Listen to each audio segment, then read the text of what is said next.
Hello, hello, hello to people across the world, to all those present here today on our live, and welcome to our second Global Unity Festival and the first run on our custom-built platform for global synchronized events, which I will also be soon introducing in a little bit more detail.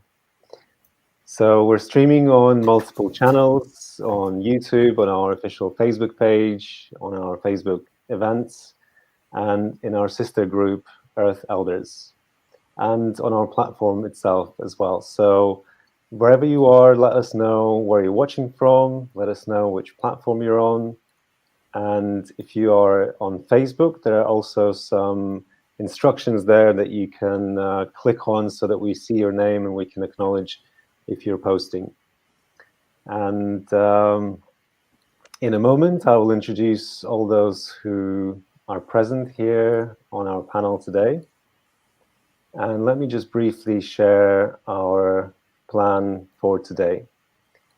So for all those watching or reviewing afterwards in the recording, you can actually go to our platform, globalunityfestival.org. And on there, you can click on festival or hover over festival, and you will see today's event there, February 6th.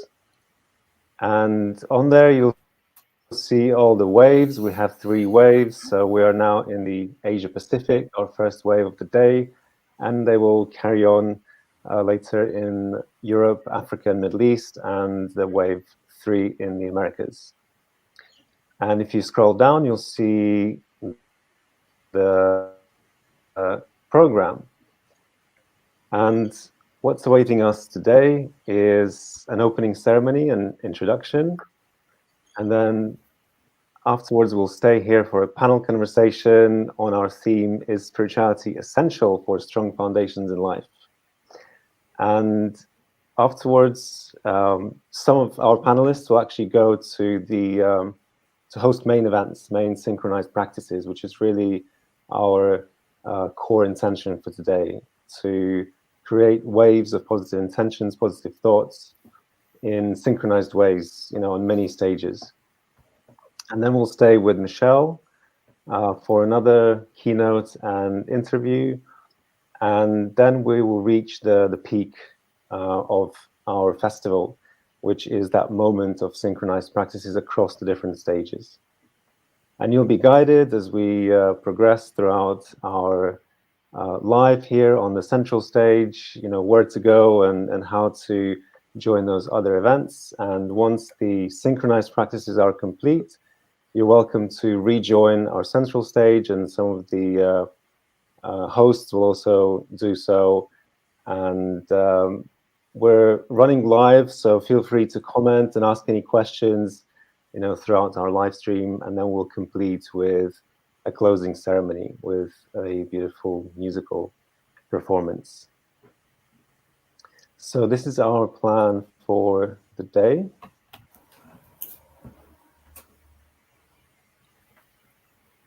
And so we have 4 beautiful panelists here joining us, and also our artist, musician for the opening ceremony. So we have Natasha Black, awakening coach and spiritual mentor. We have Margarita Vorobyov, mindset mentor, light worker and healer. We have Ratnamurti Saraswati, healer, clairvoyant and yogini, and Michelle Cannon, soul whisperer, medicine woman, and transformation coach. And our guest, our musical guest, Bashir Yusuf, music producer, artist, and didgeridoo player. So just to give you the floor for a moment, why don't you share in a few words, why have you chosen to take part in the Global Unity Festival? What has inspired you to share your gifts on this stage here today? I can go first. So for me, I love to be a part of a global community where we all just come together and create something new, and just be in that unified field of change. And I'm very committed to shifting the consciousness of the planet amongst all of us healers and leaders, and just to shift perspective, and so we can all grow and evolve and come together. And yeah, that's it. Thank you. Okay. I was just totally enthusiastic about it. Normally, I'm not interested in being out front, but I've just had this feeling in my heart about it. And I'm really passionate about people having a really better life, no matter whom we are. And that's my kaupapa or my intention.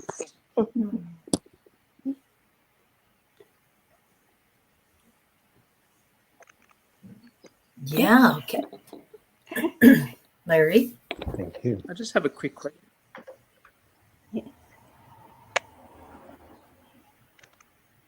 So for me, Yes. shall I go? I'll go for next. All right. So for myself, really echoing Natasha and the other lovely ladies here. It really is the unity consciousness. For me, it's such a pivotal pillar of all of my work. Unity from, in one way I spell it is YOUNITY, as in unity within, unity without, right? So when we come together in a collective like this, the quantum ripple effect across this planet is everything I'm sure we all stand for. And when we come together through deep connection, strong messaging, unified vision, one intention, it's magical. It's really, really magical. And right now, I to be a part of something like this is everything. Thanks for having us, Alex. Thank you. Absolutely. Everything that the other beautiful, powerful women have said, all about the shift in consciousness, knowing that this is a powerful time for the planet. It's a powerful time for humanity, and bringing light workers and healers and the collective together in this incredibly powerful environment with an initiative that I was just honored to be asked, to be perfectly honest, and definitely love to share my gifts in such an incredible way with people who are working so hard to bring these gifts to the masses, so we can continue to elevate consciousness, to evolve as humanity needs to at this time. So I'm just so incredibly excited and honored to be here amongst such amazing women, and to be supported by you, Alex, in this initiative. So well done. It's amazing. So thank you very much. Thank you. It's an honor to have all of you here today in this space. And Bashir, would you like to share a little bit? And we'll have the performance as well in a moment. So feel free to chip in now or a bit later. Yes. Sorry, I've just been having some connection troubles here, but I was really grateful to be that Michelle reached out to me and asked if I'd like to share some of the didgeridoo medicine for the opening ceremony. And for me lately, it's been a very medicine. I've been sharing it a lot around lately, and it's a powerful time that we're in. And so I feel really grateful that I get to share it on this platform in this format, and share more of that on a broader scale, on a broader spectrum. And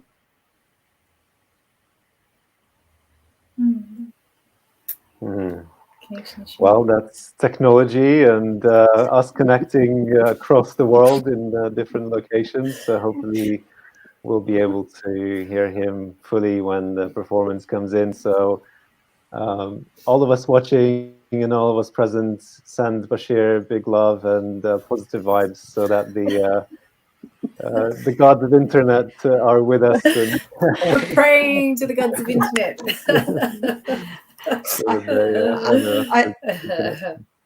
Maybe the energy that Bashir is already exuding is Yeah. breaking the internet. Exactly.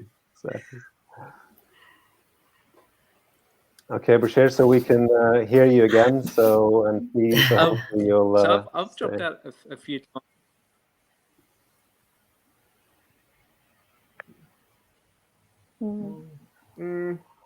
Not good. I Not a good wanted connection. to ask you, Alex, is there another way for me to join? Because I've already been like booted off this platform a few times with dropout. Yeah, right. Because it's been like 3 or 4 times already. So. Well, there's no other really easy way for joining on here that I know of. You know, there are some workarounds that we haven't set up yet, but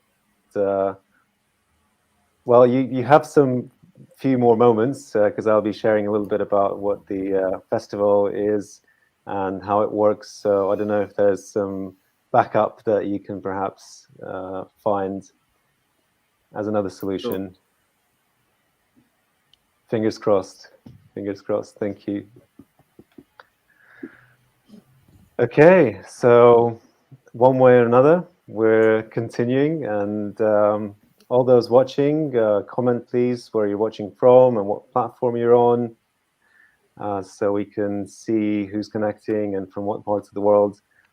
We're here primarily with guests from New Zealand and Australia, but who knows, somebody may be connecting from elsewhere around the world in the Asian Pacific region. Okay, so, well, why are we here today, and what is the Global Unity Festival?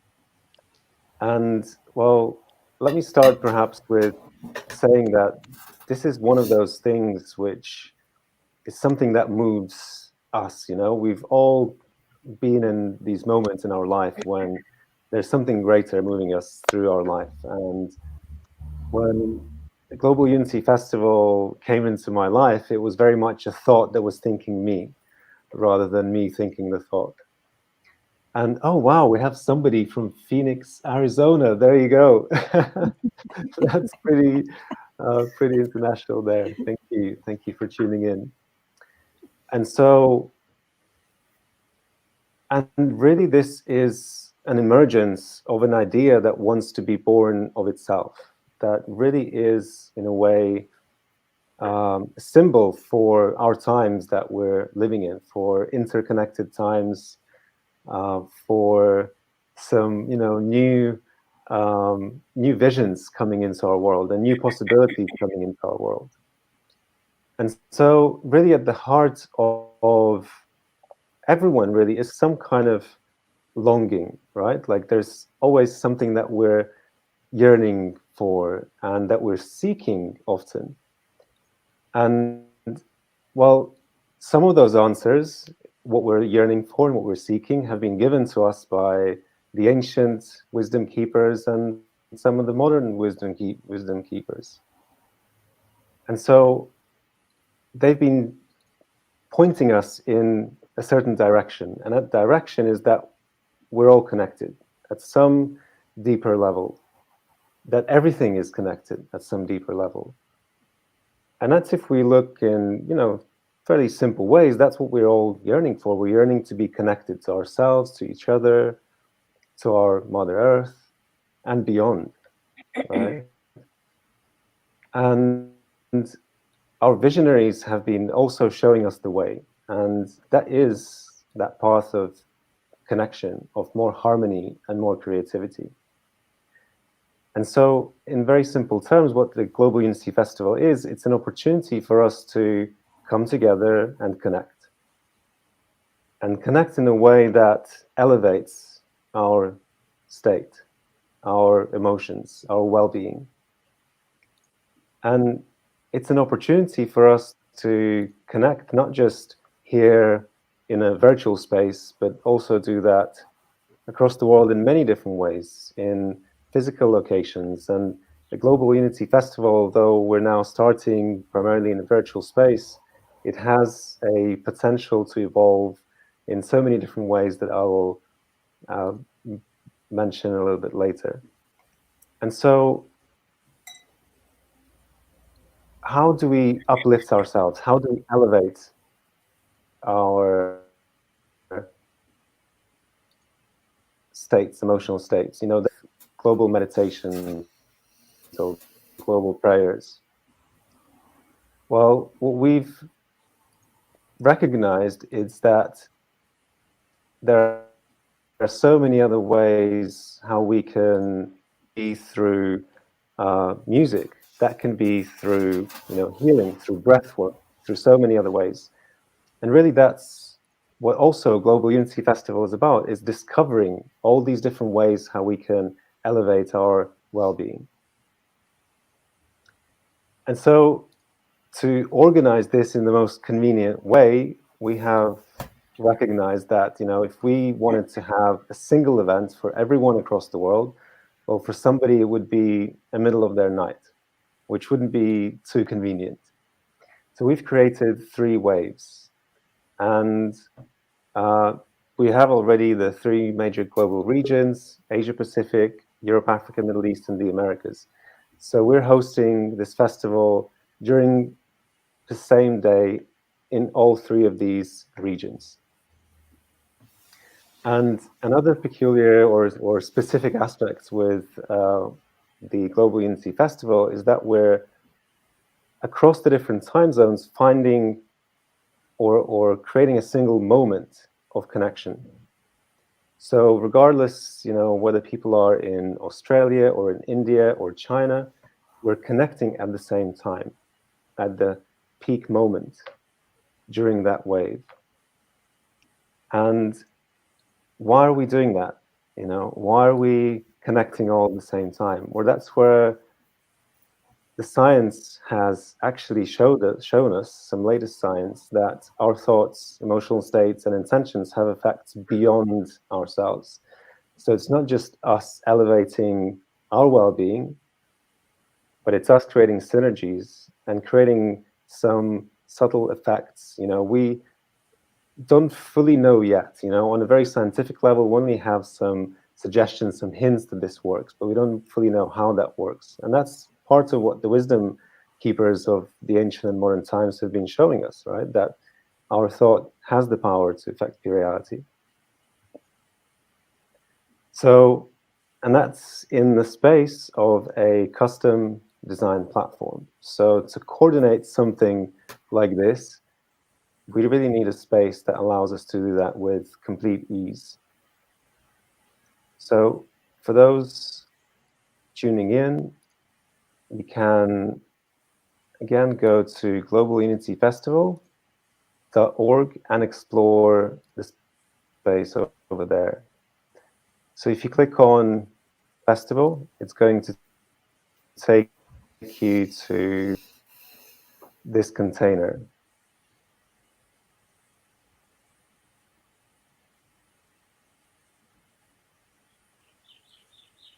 That is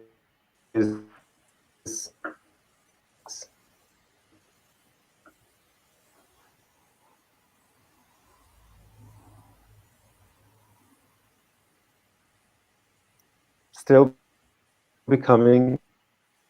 So some of the features are still in development, but you'll see these 3 waves that I've been sharing about. So now we're in wave 1. If you click on wave events, you find that and you see, and there'll be other platforms.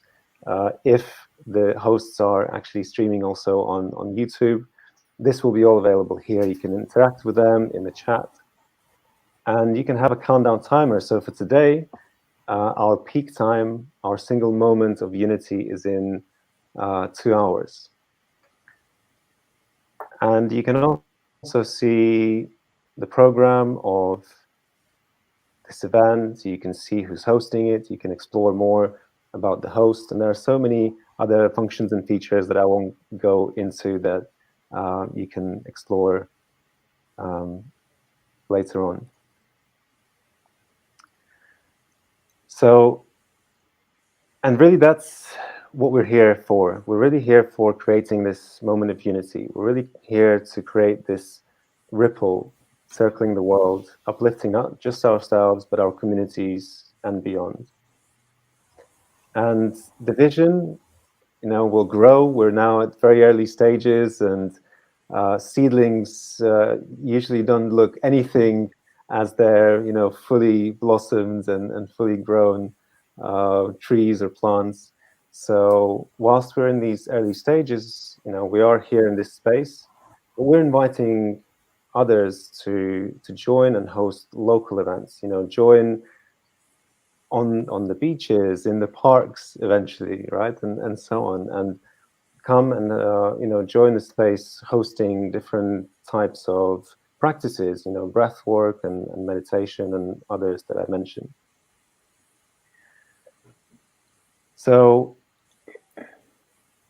if any of the hosts perhaps want to check in and clarify a few things, and I'll look through if we have any comments.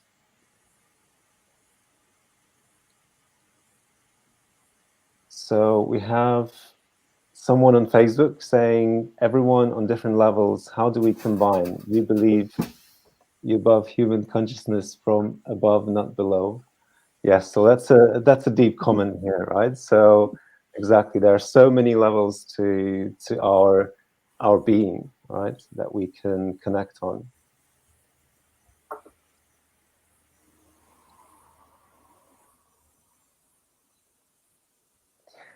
Okay, so I think we can now move to our opening. If Bashir has been able to solve the connection questions. Bashir, do you hear us?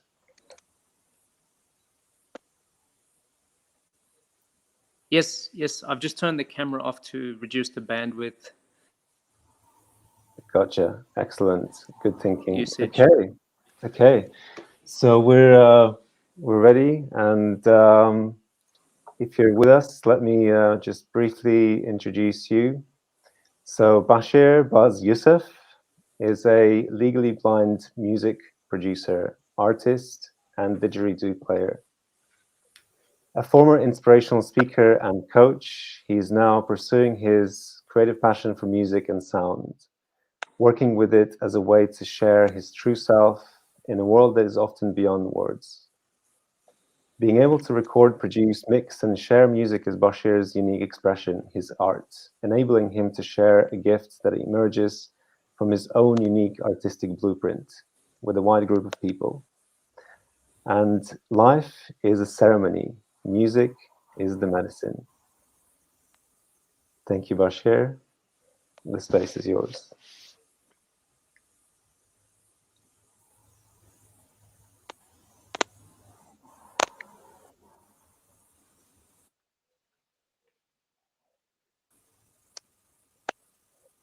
So if you can hear us and connect, let us know if the connection is good from your side, if you can hear us.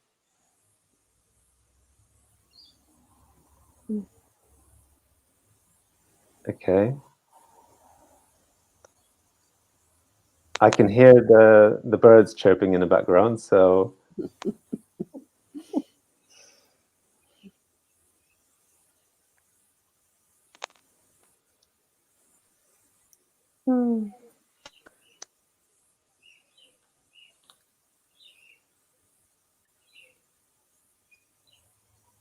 it's possible that he's setting up.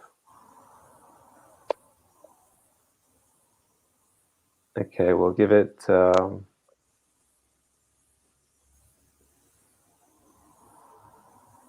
one more try. Bashir, 3, 2, 1, do you hear us?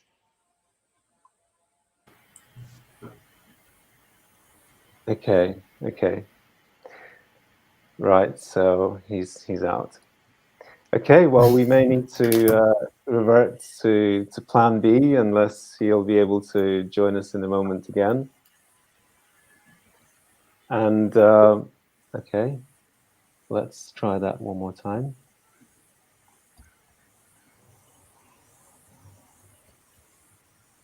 Okay, Bashir, we can hear you, I think. How's your connection?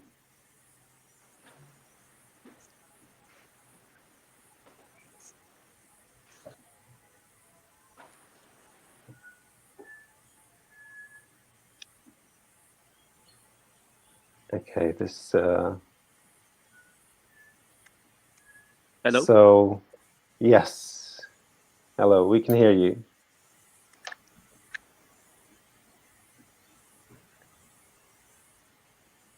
If you can hear us, you can start the performance, and if you disconnect, then we'll please.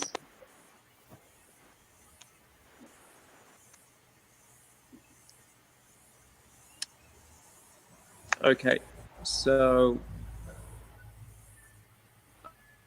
I think I'm just going to do a quick play respects to the land, and then just go straight into the didgeridoo, given the connection challenges at the moment.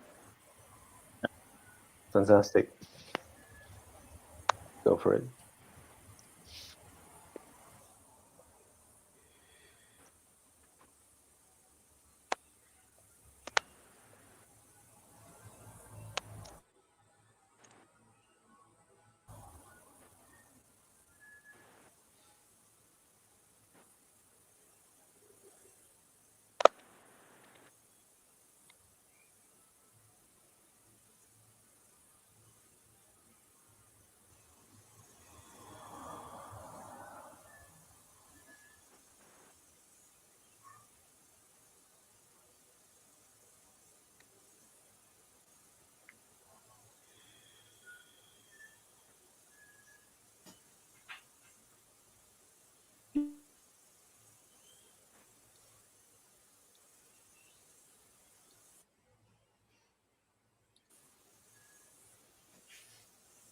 Yeah. Okay. I think we'll have to revert to another opening. Okay. So I have a visualization for connecting with the higher selves and higher visions of ourselves, rather.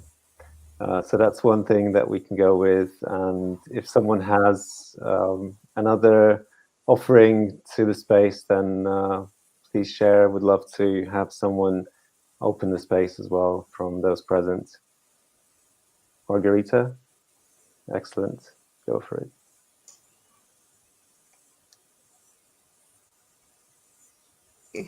Okay, so what I can do is just a light language, a very brief light language opening. So if everybody would just like to breathe into their heart space, setting their intention for this global unity initiative, connecting with all the light souls around the planet, sending love and light.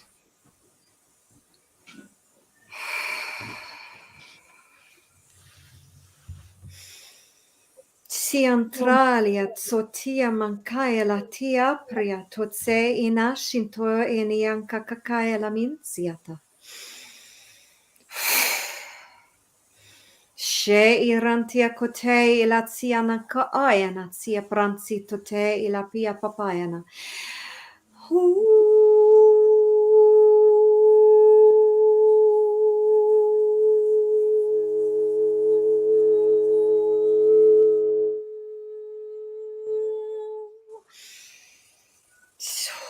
Shia pranti kotnianka kakia pransi totnianta ayakunianka.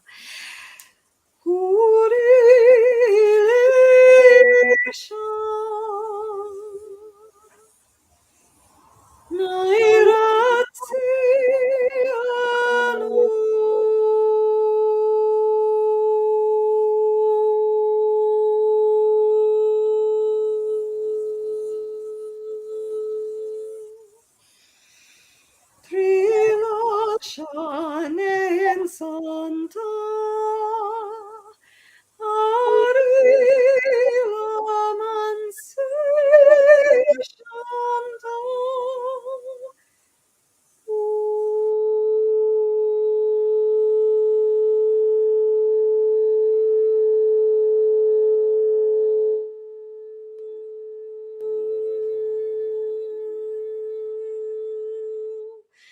Krilina shan santa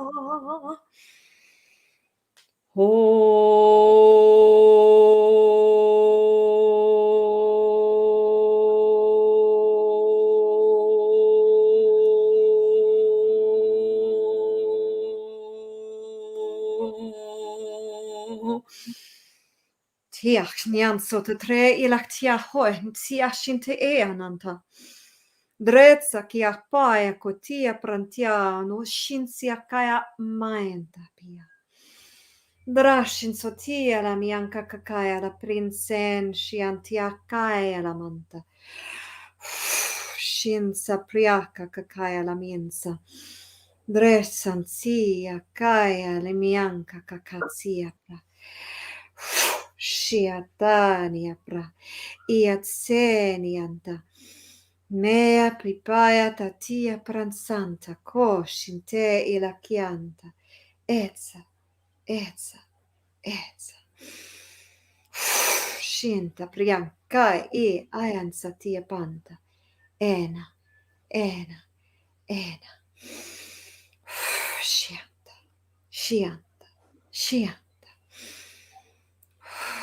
Yatsa.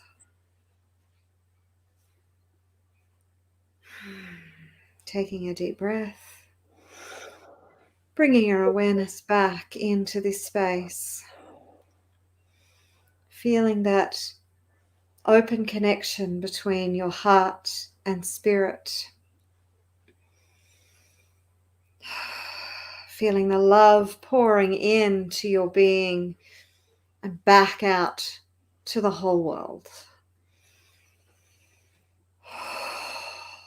When you're ready, open your eyes.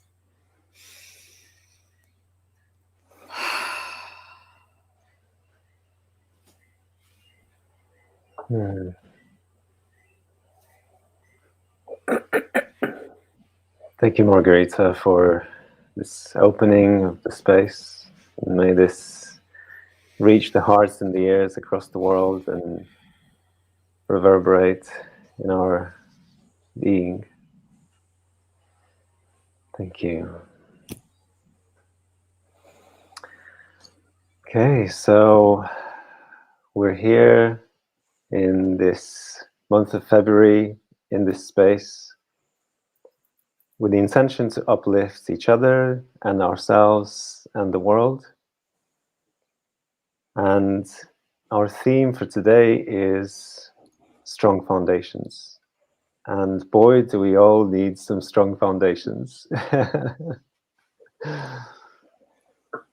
And it's really an inquiry where and how can we find this reliable place of calm and clarity and inspiration.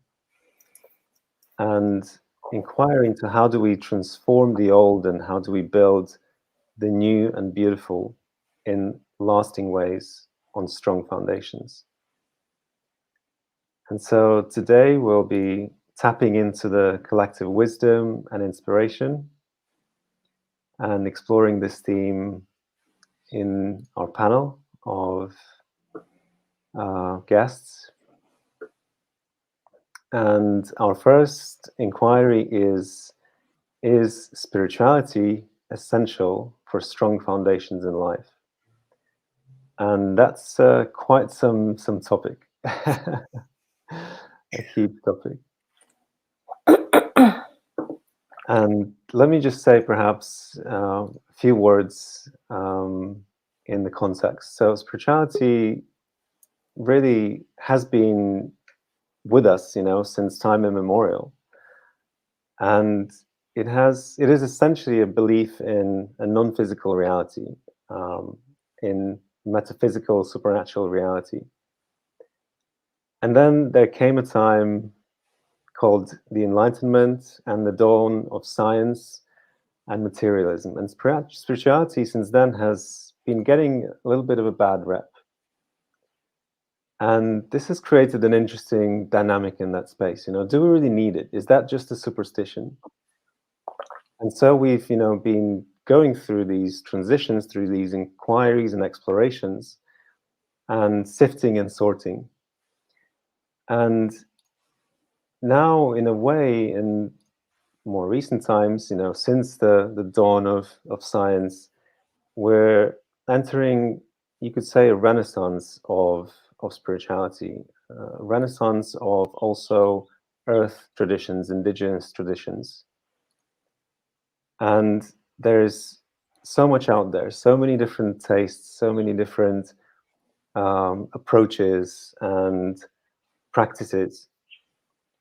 And so is this essential, right? So that's the inquiry for today. And the last thing that I want to mention is that actually, if we look throughout our world in the daily life, there are certain professions even which are intuitively in touch with something greater than themselves, with some metaphysical, and they are the artists, they are the creative people, and also some physical therapists, who engage with the body, who engage with the energies, and even some doctors who are more in touch with the birth and the death and the transitions of our life. And so, although there's partly philosophical conversation, but there's also a very embodied, real human experience conversation and inquiry to that is a daily experience for some of us. So is there a place for spirituality in our future? And is it essential for strong foundations? So welcome once again, everyone. And the floor is yours.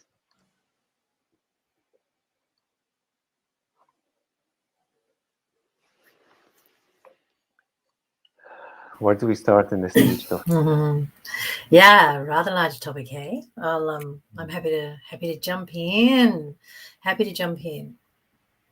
For myself, I grew up with a spiritual mother, and she was one of the ones at the breaking dawn of that awakening. Yeah, the pioneers of the spiritual awakening. So I had a very ethereal upbringing, which had me kind of do the polar opposite and flip back the other way to the embodiment, So I was really able to experience both.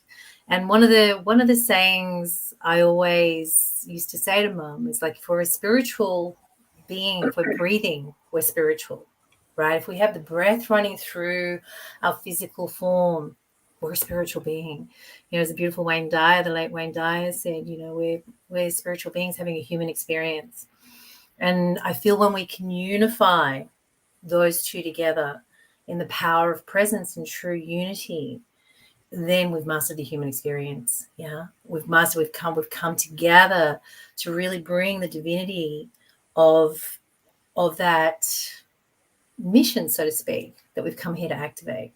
And for me, we're here to evolve. It's a process of evolution. Spirituality is a process of evolution. And through that spiritual practice and all those beautiful modalities and unique perceptions that we all bring as individuals, is the gift to the collective whole. What I see and what you see are going to be two completely different things. And that's divinely beautiful. That is the spiritual experience. And when we can step away, for me, from the righteousness of having to be right in that perception, and when two minds to come together, like Aristotle said, we are in true mastermind. We're in the master collective unity of our contribution to the human collective. Yeah. And for me, that is a spiritual experience. That is the divine capacity to take all our learnings from history, to be able to unlock those timelines, to come into the power of the now, to really, really create some magic. What do you reckon, ladies? Yes. Love that. That's beautiful. Lovely. Yeah, for me, I think I would like to kind of start with posing the question of what is spirituality. And I think for a lot of people, they might get confused with what that looks like or what it should look like. And so just starting very basically is just spirituality, I believe, is just finding who we truly are and going on this whole journey and process of what we are not to realize what we are. And we are all, you know, spiritual beings. I'm sure you've all heard the spiritual beings living a human experience. And I believe that we're all different perspectives of the universe trying to understand itself. So, you know, you don't have to be a certain way or look a certain way or speak a certain way or be into crystals or anything like that. It's just whatever makes you feel like you're connected to yourself. So I really wanted to kind of start with that because I know that I have people that have been confused in my life about what spirituality is or what it should look like, and even some have aversions to exploring more because of what it can look like. So I just think it's really what it looks like. Sorry, it looks like to you. And, you know, we're all trying to find the meaning of life and what our purpose is in this place where our role fits. But yeah, I think it's just really about understanding who we are. And, you know, we definitely have this spiritual foundation. It's like our seed.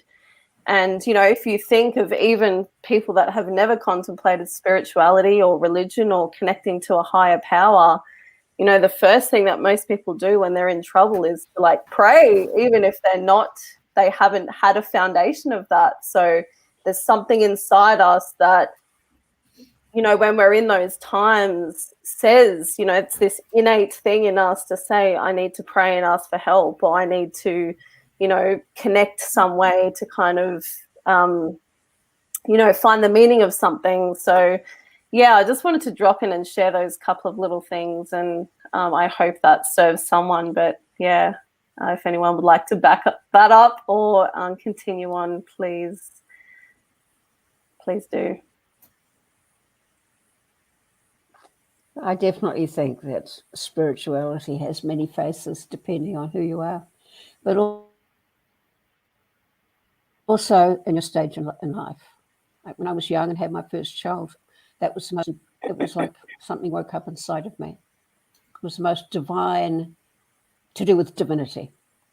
And then when I was a young Swami, I thought, oh, cool, this is it. This is really spiritual. On reflection, it wasn't. And, you know, you go through life and you have all these things happen and your perception just changes. And the other thing is, for some people, they don't really want to know about spirituality. It's not what their life's about. I mean, you can think of tens of millions of people whose lives are so terrible that with survival, it's just not something to think about. So I feel that we're very, very privileged to be even thinking like this. Very, very, very lucky. And because each of us is coming from our hearts, to me, that's the most spiritual place you can come from. Because the heart, it doesn't lie. And it's our connection to our ancestors. It's connection to the soul. So I think this is very spiritual. That's just me. I'd just like to back up everything that you beautiful women have said today. Yes. And for me, spirituality is the foundation. I also think is a surrender. There's a beautiful surrender of attachment to dogma. And as far as we are spiritual beings, if all 7 or so billion people on the planet are all spiritual beings, then who is to say one is more spiritual than the other? And who is to say that your version of spirituality or my version of spirituality is better than the other version of spirituality? I think we have, yes, I think everything, the fundamental foundation of everything is spirit, because that's where we come from. That is who we are. That is where we go back to. So, of course, it is the foundation. In my perspective, it's the foundation of everything. And I think it's the freedom to explore. True spirituality is the freedom to explore what it is for us, what it is not for us, to give ourselves permission to explore all different facets, because we are multidimensional beings living in a multiverse. So I think coming back to know thyself, when we drop into that space, and our quest is to know ourselves on all different levels, then I think we get to have a truly spiritual experience. Is somebody who is sitting in a cave and meditating 24/7 at an elevated vibration more spiritual than somebody who is just starting out exploring who they truly are in whatever way they get to do that? I don't think so. They're just in a different place. So that's my idea of spirituality, is allowing all of it, just allowing all of it in this incredible experience that we have on this planet, that we came to and we kind of forgot who we are, so we can go through the process of remembering, and everybody's at different phases. And what an honor to be in this magical multiverse as a multidimensional being, experiencing this sort of remembering journey. That to me is what spirituality is. Beautiful. Yeah. Yeah, beautiful. Would another word for spirituality be faith? You know? Is it pure faith? You know, like you were saying, Natasha, and, you know, echoing all of you, it's, you know, the first thing we go to is like, please give me some guidance here. Is that a faith? And they say with cultures that have a very strong faith, there's a lot less depression, anxiety, and suicide rate too, you know. And so when we're deeply connected to that line, that faith, that spirituality of who we are, as you say, Marguerite, the spirit, it's such a powerful activator of that light being. Is another word love? What do you reckon? Is another word for spirituality love? Right? 100%. Yeah. Yeah, I sometimes think it boils down to, on an everyday level, you know, we can make it very complicated about what we think spirituality is, particularly if you're following a system. Like I've been involved with yoga for probably longer than some of you people are old, so we won't go there. But in the end, I just thought, oh my God, it's not about this creed, that creed, where the thought came from. It wasn't about all that. It was about being a decent human being. And I think that's the strongest foundation you could have. It's being a decent human being. To me, that's intensely spiritual. Because you might not believe in a higher power, that you can still be a good person. And I don't mean a perfect one. I do not mean that. No. Yeah. And then backing up with what Margarita said was, you know, all stages of the journey shows all perspectives. And I don't think that we can evolve ourselves and see where we don't want to go, or maybe where we do want to go, without seeing that polarity. You know, so we can only understand ourselves truly, I think, through that polarity. So it's all perfect where everyone is. And I love what Ram Dass says, is that we're all here to walk each other home. Wow. That's And it's I just beautiful. love that. so beautiful. It's like we really are. Like, I'm a teacher, I'm a student, you're a teacher, you're a student. Everyone is here to be taught and to teach, and with the most humility and love, unconditional love ever. So yeah. Beautiful. Yeah. I'd like to build on what Michelle, you were saying with regards to actually the moment, right? Like that we effectively drop into something deeper, right? Where we're really present in the moment. And there's so much about that right now, about, you know, the mindfulness, the being in the now, right? So in a way, it's, you could say, an inevitable consequence of being really deeply in the moment, right? Seeing, you know, those connections and feeling those connections, and perhaps, you know, that's where one of the access points are. You know, it's not necessarily in the philosophy, not necessarily in mentalizing, thinking, and talking about it, right? It's about experiencing it. Mm. And Totally. so perhaps if you could share some of your experiences that really gave you the foundation, right? Perhaps some turning moments in your life that really served as a solid source of inspiration and guidance for you. Mm. For me, it was full-blown PTSD, full-blown post-traumatic stress disorder. Yeah, it really was. It really was. And I was going to share this with you in my keynote, but this seems to be the appropriate place now. And, you know, I had a lot of reoccurring life cycles, and one of them was experiencing a lot of death in my life. Some of those people I found, my mother, my partner hanging from a ceiling, my best girlfriend's baby passed from cot death, and the level of trauma just from those experiences alone had me move into a full-blown PTSD episode, long story short. And it was actually when I found this beautiful gentleman to work with. He was a cognitive behavioral therapist, and I hadn't at that stage of my life even heard of cognitive behavioral therapy. But I was in a full-blown episode. I had to get myself to Brisbane from the Gold Coast, and got to his office, and I'm in there and I'm shaking, and I'm in a full-blown episode. Gives me a glass of water, gets me to do a few deep breaths, and he's like, Michelle, now what I want you to do is thank the process. I was like, why would you want me to do that? I'm in like a living, waking nightmare like right now. But what he got me to understand was the power. This is where I really started to come into the power of perception.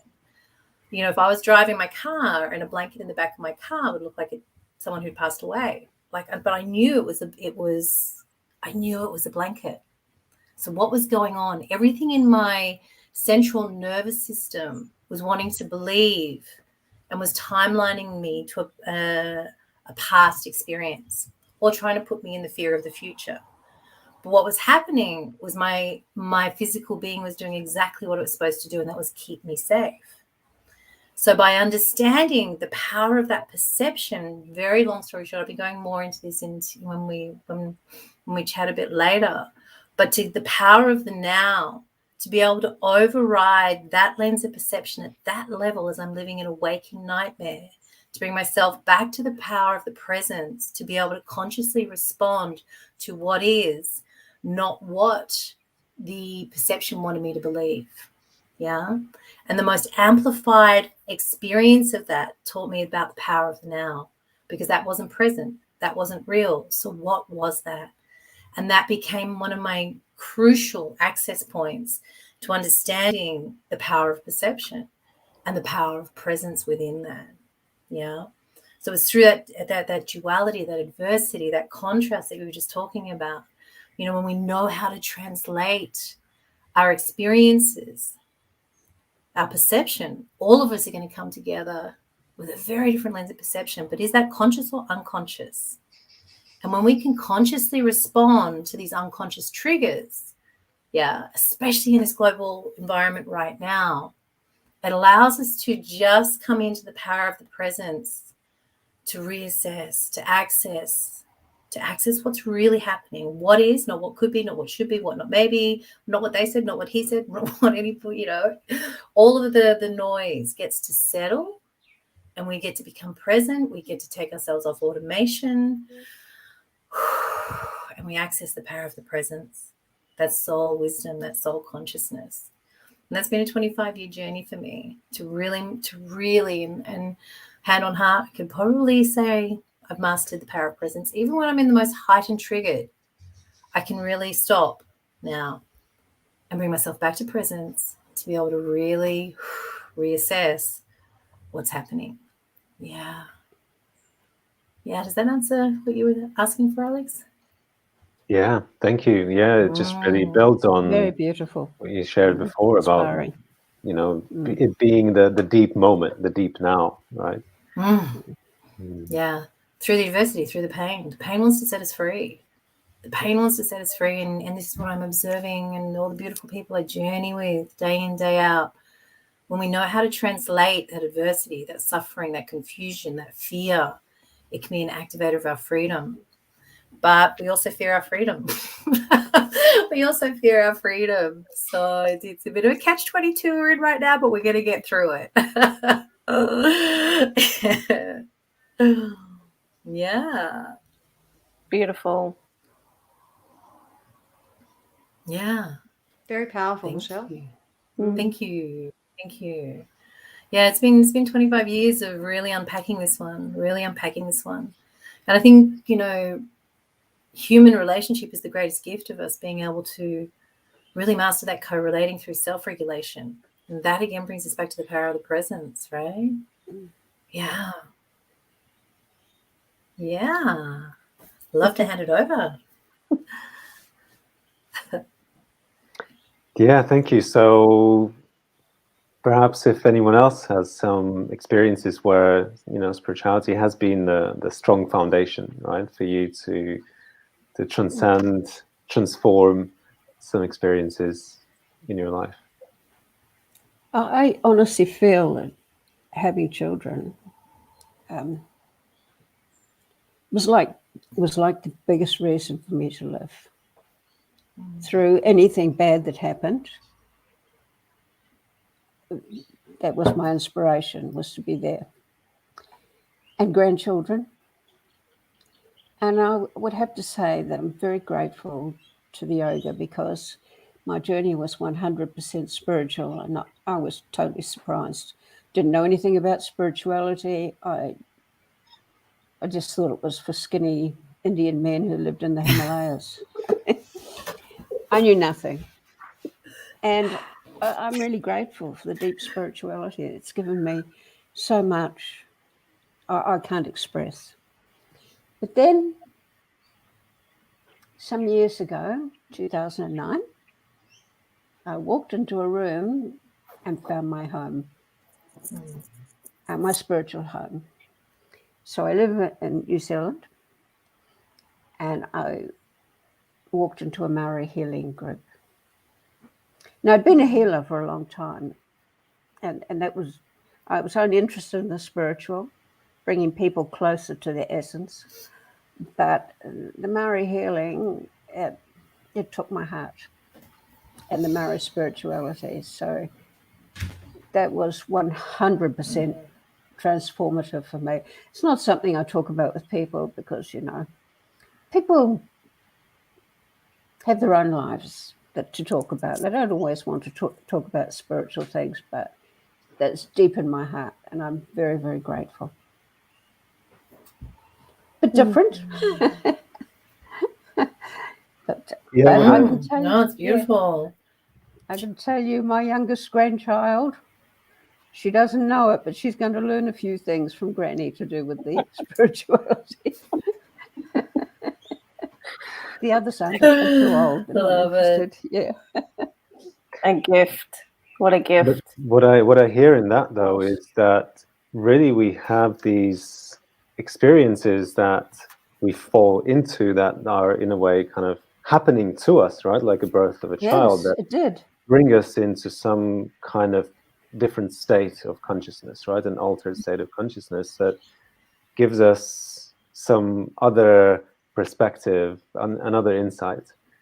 And so that's perhaps another way to tap into, these spiritual experiences. It's not just a deep sort of being in the moment, but it's also deep, in a way, expansion of consciousness beyond the moment, right? Perhaps. Yes, totally.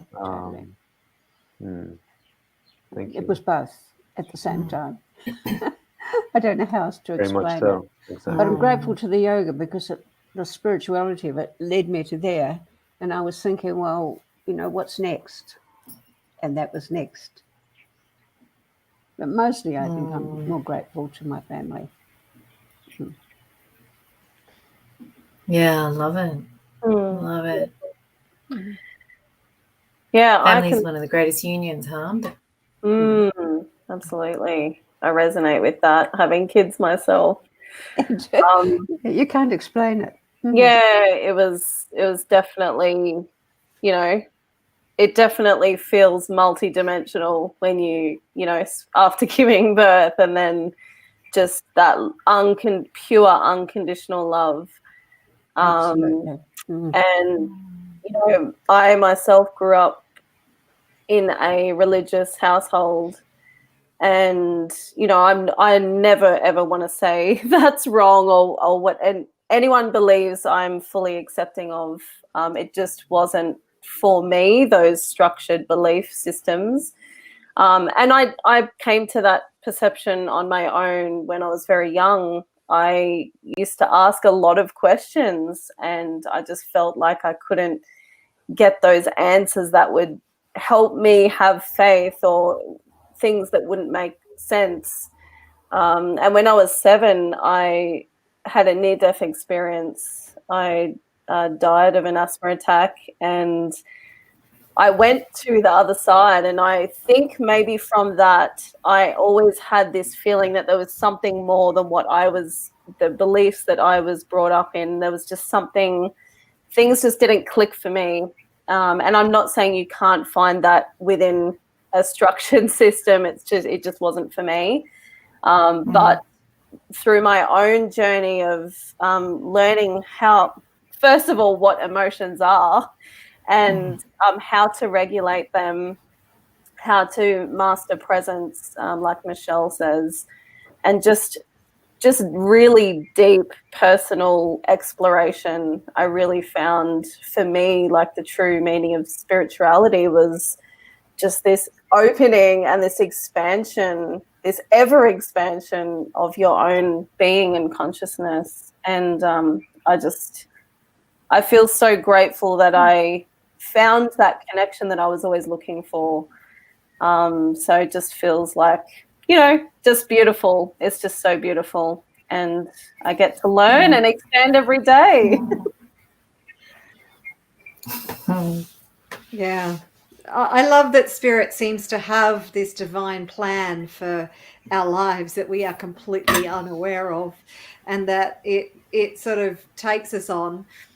And I'm always in awe of how we're kind of channeled and into a particular direction. So, I mean, my journey of the spiritual side of things was not dramatic. It was, well, it kind of was dramatic in a way, because I also grew up, Natasha, in a religious household. So that was kind of front and center of our lives, was that religion. It was central. And the spiritual side of things, I wasn't seeking a spiritual path. It kind of picked me up and shook me and said, will you just get off your path, please?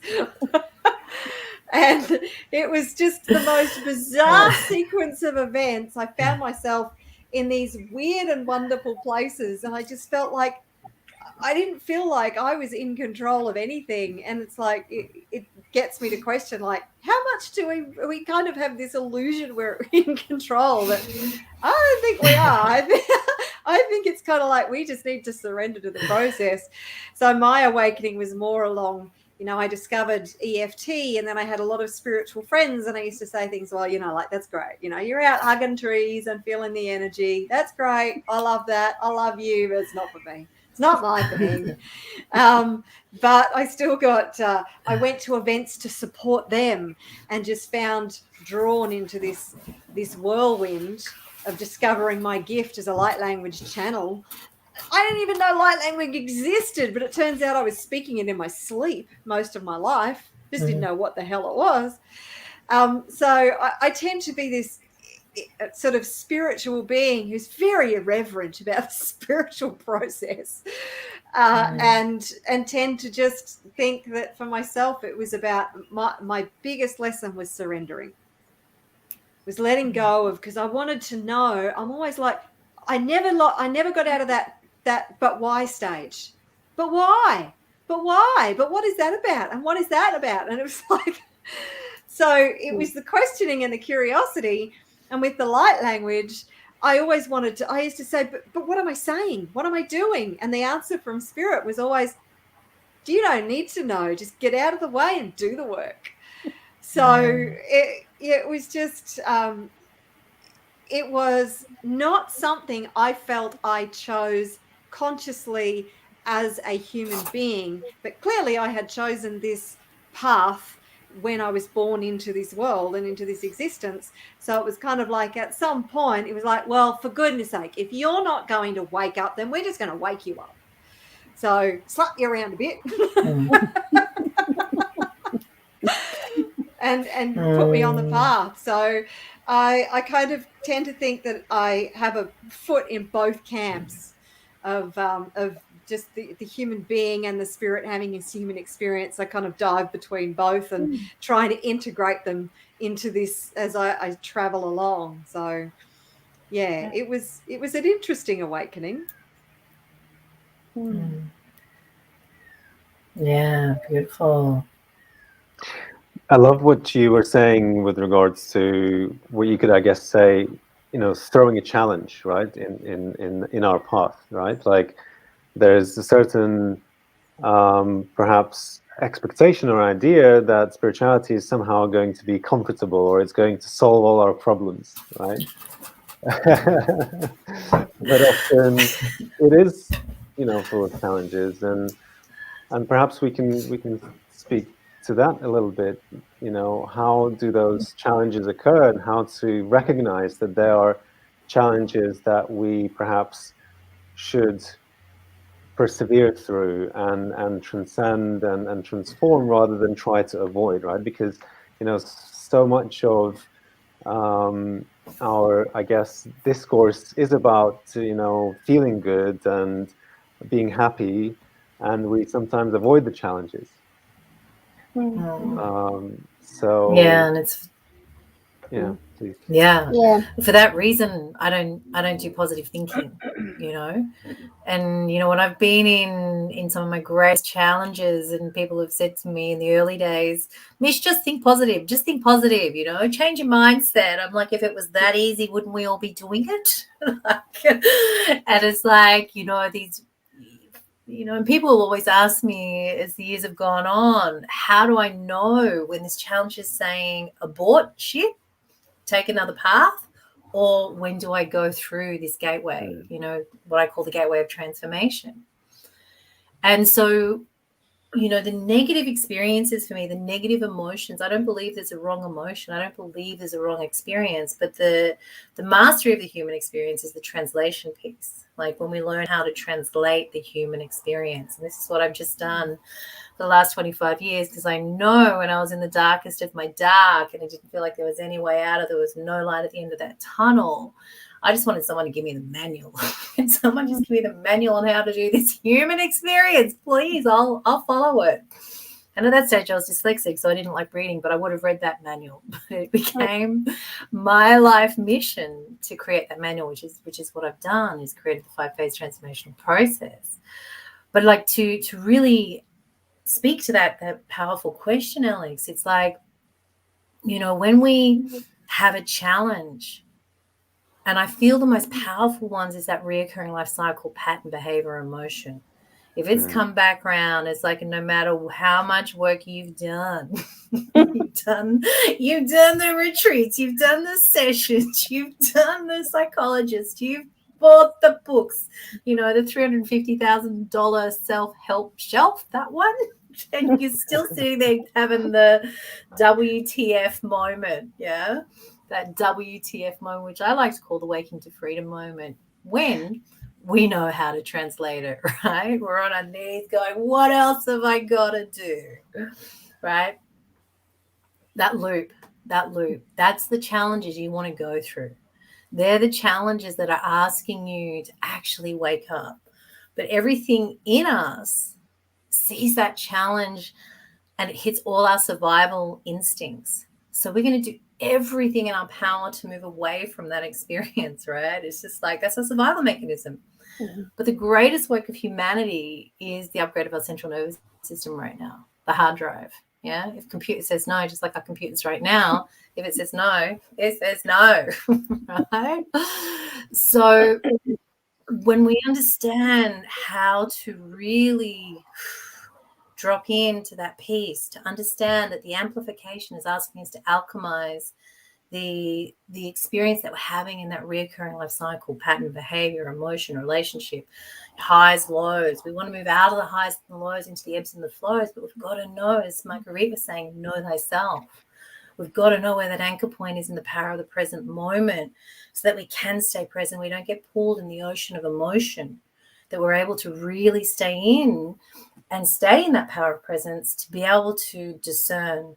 And that's a powerful one, but it's a tricky one to be able to differentiate between the challenges where it's just like, you know what?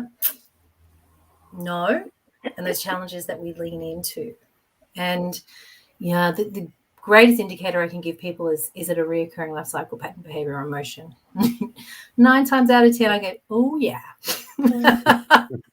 Oh yeah. And that's the unlocking of generational pain, challenges, that's what we're here. We're here to supersede our predecessors, and our greatest teacher are our parents. They're our greatest teacher, and when we're able to really embody, I'm not, again, I don't do positive and negative, good or bad, right or wrong, because it puts us into that polarization that moves us out of the present moment. But there's beautiful qualities from I believe our predecessors, our parents, and that intergenerational lineage, right, that we're here to embody, but we're also here to complete on the unresolved pain, confusion, frustration cycles. Because I can promise you, if you're going through them, it's been going for a long, long time down that generational line. Yeah. And this is where I feel the real freedom is. We're here to complete these cycles. That's what this whole, for me, my perception of this experience on our planet right now is to really complete. It's coming up to come out, but again, it's knowing how to translate it. And I really believe and know, and also believe that the knowing is, once we understand as humans how to translate, we can contribute versus compete and go into protection and isolation and have to be in the righteousness of having to be right about our opinions, because we no longer have to fight, because we're not in survival, we're in the power of presence. And that's where the healing happens, because the one who loves holds the power. Yeah. And so when we can be in that place of adversity, challenge, and we can stay present in the power of love, even when we're really triggered and we're kind of doing the twitch because it's not kind of sitting right with us, we get to be able to consciously respond versus unconsciously react. And that's where empathy really comes into play. Empathy really is the activator. It's the awakening of empathy on the planet right now, which is such a powerful gift. Mm-hmm. Yeah. So beautiful. And so much of what you said, Michelle, are a lot of the things that I would have said as well. Just like for me, I know on my journey, I like to speak to my journey because it looks different for everybody. But when I learned what I was capable of as, in our human spiritual being potential, but then learning to reperceive things in a way that would help me evolve or shift and transmute and alchemize, I love that word, that's when I really started learning how to handle situations. And I know this last 2 years I've stayed extremely calm. I have worked a lot on perceiving things in a very different way, and it's been very beneficial to me. But I think we do have to do that. If there are things that are coming up a lot, emotional triggers, that's really a call for us to go within and find out what's true and what isn't true. Because a lot of the time as well, we may get emotional triggers from even a story that we've told ourselves, which may not even be true. And I know that's been true for me, so that's why I speak into that. But so much can happen just from perception. And when I did A Course in Miracles, that shifted my reality big time, just in really understanding that, we are creators. We are co-creators of this universe. And the way that we perceive things is going to help us be able to live in our full potential. But yeah, I think we definitely have to really sit with what goes on in our triggers and things that come up for us continuously. That's where the work is. And it's like an onion, you peel off one layer and then you think you've dealt with it, and then another, something happens, and then you go, oh, okay, there's another layer there, right, let's get back to work, roll up the sleeves. But it's really learning to master the self and be able to alchemize, what we come across. And there's a few people in my sphere that can do and stay on this very path and trusting trajectory during this time of chaos. So I think it's very important for us to have these foundational practices. And I talk a lot about, how do we set up these daily practices and habits so that we can stay on track? What are you spending most of your time doing or listening to or affirming to yourself? Or who are you spending your time around that's telling you a story that's not empowering? I know for me, I wake up and I definitely do meditation, but I always tap into something empowering. It just keeps me on track, keeps me reminded of why I'm here, who I am, what I'm capable of, all of these things. So when I go through with clients, just these foundational daily habits, it's really just as important as brushing your teeth and having a shower every day, because we are existing on the mind, body, spirit level, and we need to be feeding all of those three. And, if we slip and don't show up in those areas, that's when we start finding that we possibly go into a downward spiral and find life overwhelming or not cope very well. But yeah, definitely important to keep those things happening and showing up to yourself. So, yeah. I agree. I really think that for having strong foundations in life, you need stability and routine in your life. I know it's really exciting to dash hither and thither, but our bodies and hormones and that, they just love rhythm, and they love doing the same thing at the same times. It helps them stay healthy. And I think to walk a spiritual path, it really does, like you said, Natasha, have daily routines. And, you were saying meditation, and it doesn't have to take long either. No. Yeah. And I think understanding as well that your body, like if you are in pain or there's emotional things coming up for you, that's your whole system synergistically working together to send you a message. Like, where do we need to do the healing? What do we need to take notice of? Because sometimes we think our body's disconnected we're like, oh, my back, you know, is really sore and it's giving me grief. But then if we can learn how to tap into our body and understand all facets of our being, we start understanding like that it's all here for us to receive a message. Absolutely. Mm-hmm. Yeah, I think we do have to balance our higher aspects with the basic. And it makes life nicer for those around us as well. Yeah. Yeah. Thank you. Yeah, I like. 100%. Acupuncture was. Go for it. Got a bit of a lag. Oh, me? Oh, okay. Well, I just, it was the yoga that taught me that when you had routine, your body was happier. When your body was happier, your mind was happier. So the spiritual aspects, you can keep them going through all sorts of bad things, but sooner or later, if you're not looking after the everyday part, everything falls to custard. And what use is the spiritual stuff then?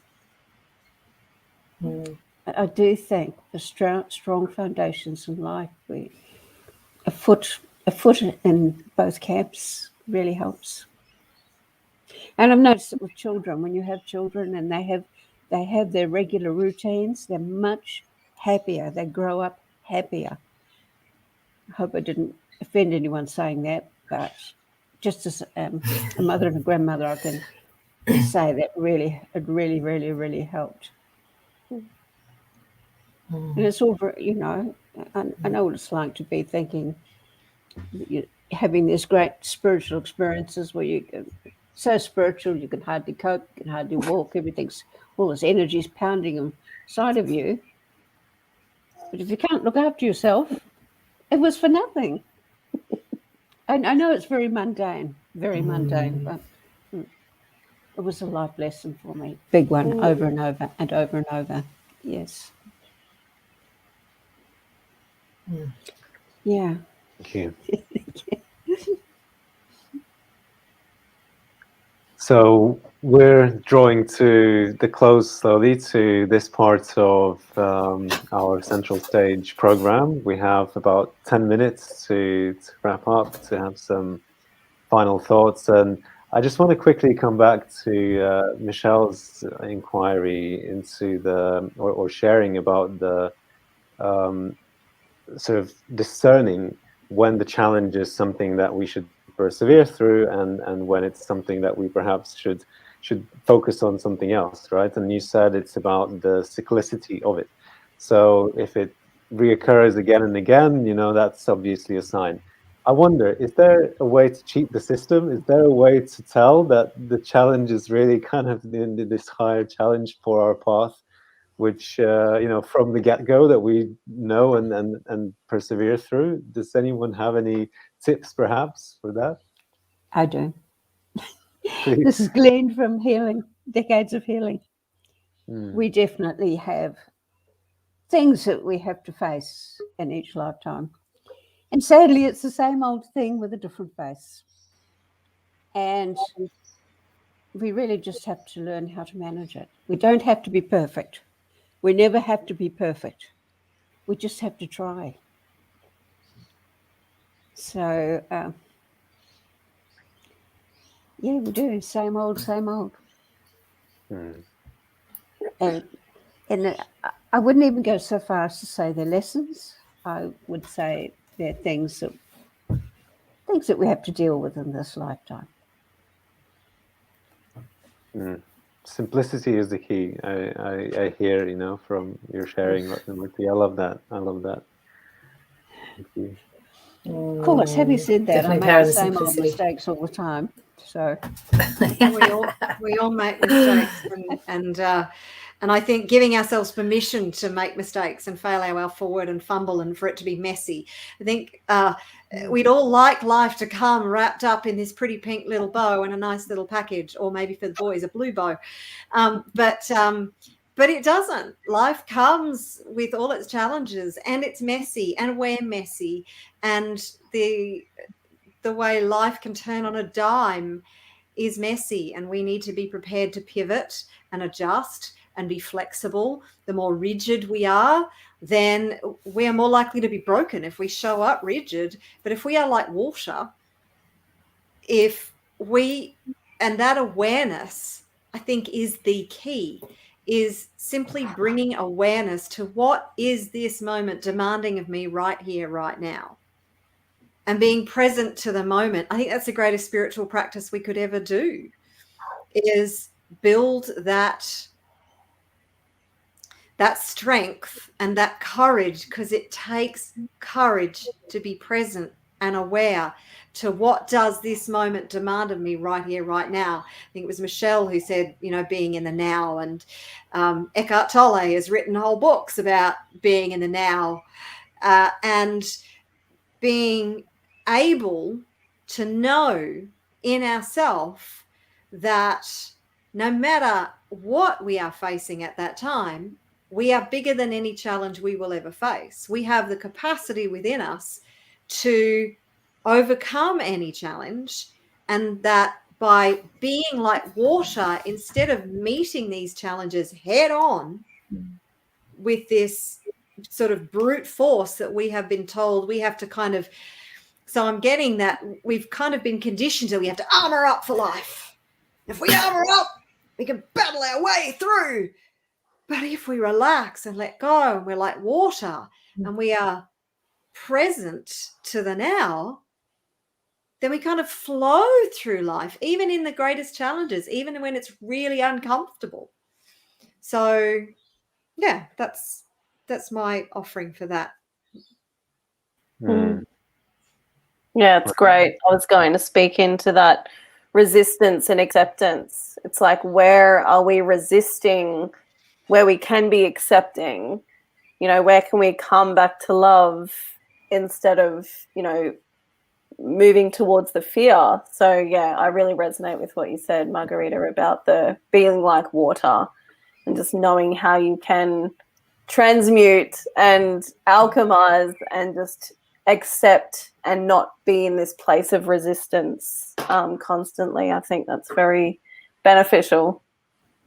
And maybe one other thing on that, and maybe that comes back to our language. Instead of saying, oh my God, how do I get through this? How do I flow through this? How do I grow through this experience with grace? So, it changes the energy around it, and it changes our ability. It kind of lifts us to another level. Beautiful. Thank you. Beautiful. I dropped out there for a minute, but I heard something about shortcutting. Yeah, exactly. I heard something about shortcutting. I've been looking. The discerning when the challenges are the ones that we should, persevere through rather than kind of avoid, right? Right. Yeah. Okay. I was going to say, I've been looking for that magical wand, and been to every fairy shop and place. I'm going to find that wand. I'm going to find that wand. But yeah, it is. It's what I've sort of coined conscious fitness. With every life cycle that comes back around, we strengthen, we become more conscious, we become more present, we become, it's like going to the gym, it's like doing yoga practice, it's the breath work. The more we apply, it's one thing for us to have the understanding and the knowledge, but if we're not living it, we don't know it. And so when these challenges come up in our life, to have these strong foundations, it's like any practice. We got to wax on, wax off, wax on, wax off, right? Until it's not so much second nature, but it's the freedom of our essential nature, right? And so when people, my initial place I take people through is what I like to call a soul's apprenticeship, because nobody's told us how to be embodied. Nobody's told us how to be human. Nobody's told us how to literally translate the human experience. And so we go through the wax on, wax off. And then all of a sudden this light comes on. It's like, oh my God, I finally got what you've been trying to say to me. And that's what makes my heart sing. That's what makes my heart sing. When you see that light literally come on, it's like, oh my God, it worked. Or I get the phone call going, oh my God, you wouldn't believe what just happened. I'm like, yeah, I would. It's like, that's the power of the quantum field, you know, that's the power of it. But those challenges can, when you get it, when that moment when the light comes on, it's like, oh my God, that's the beauty.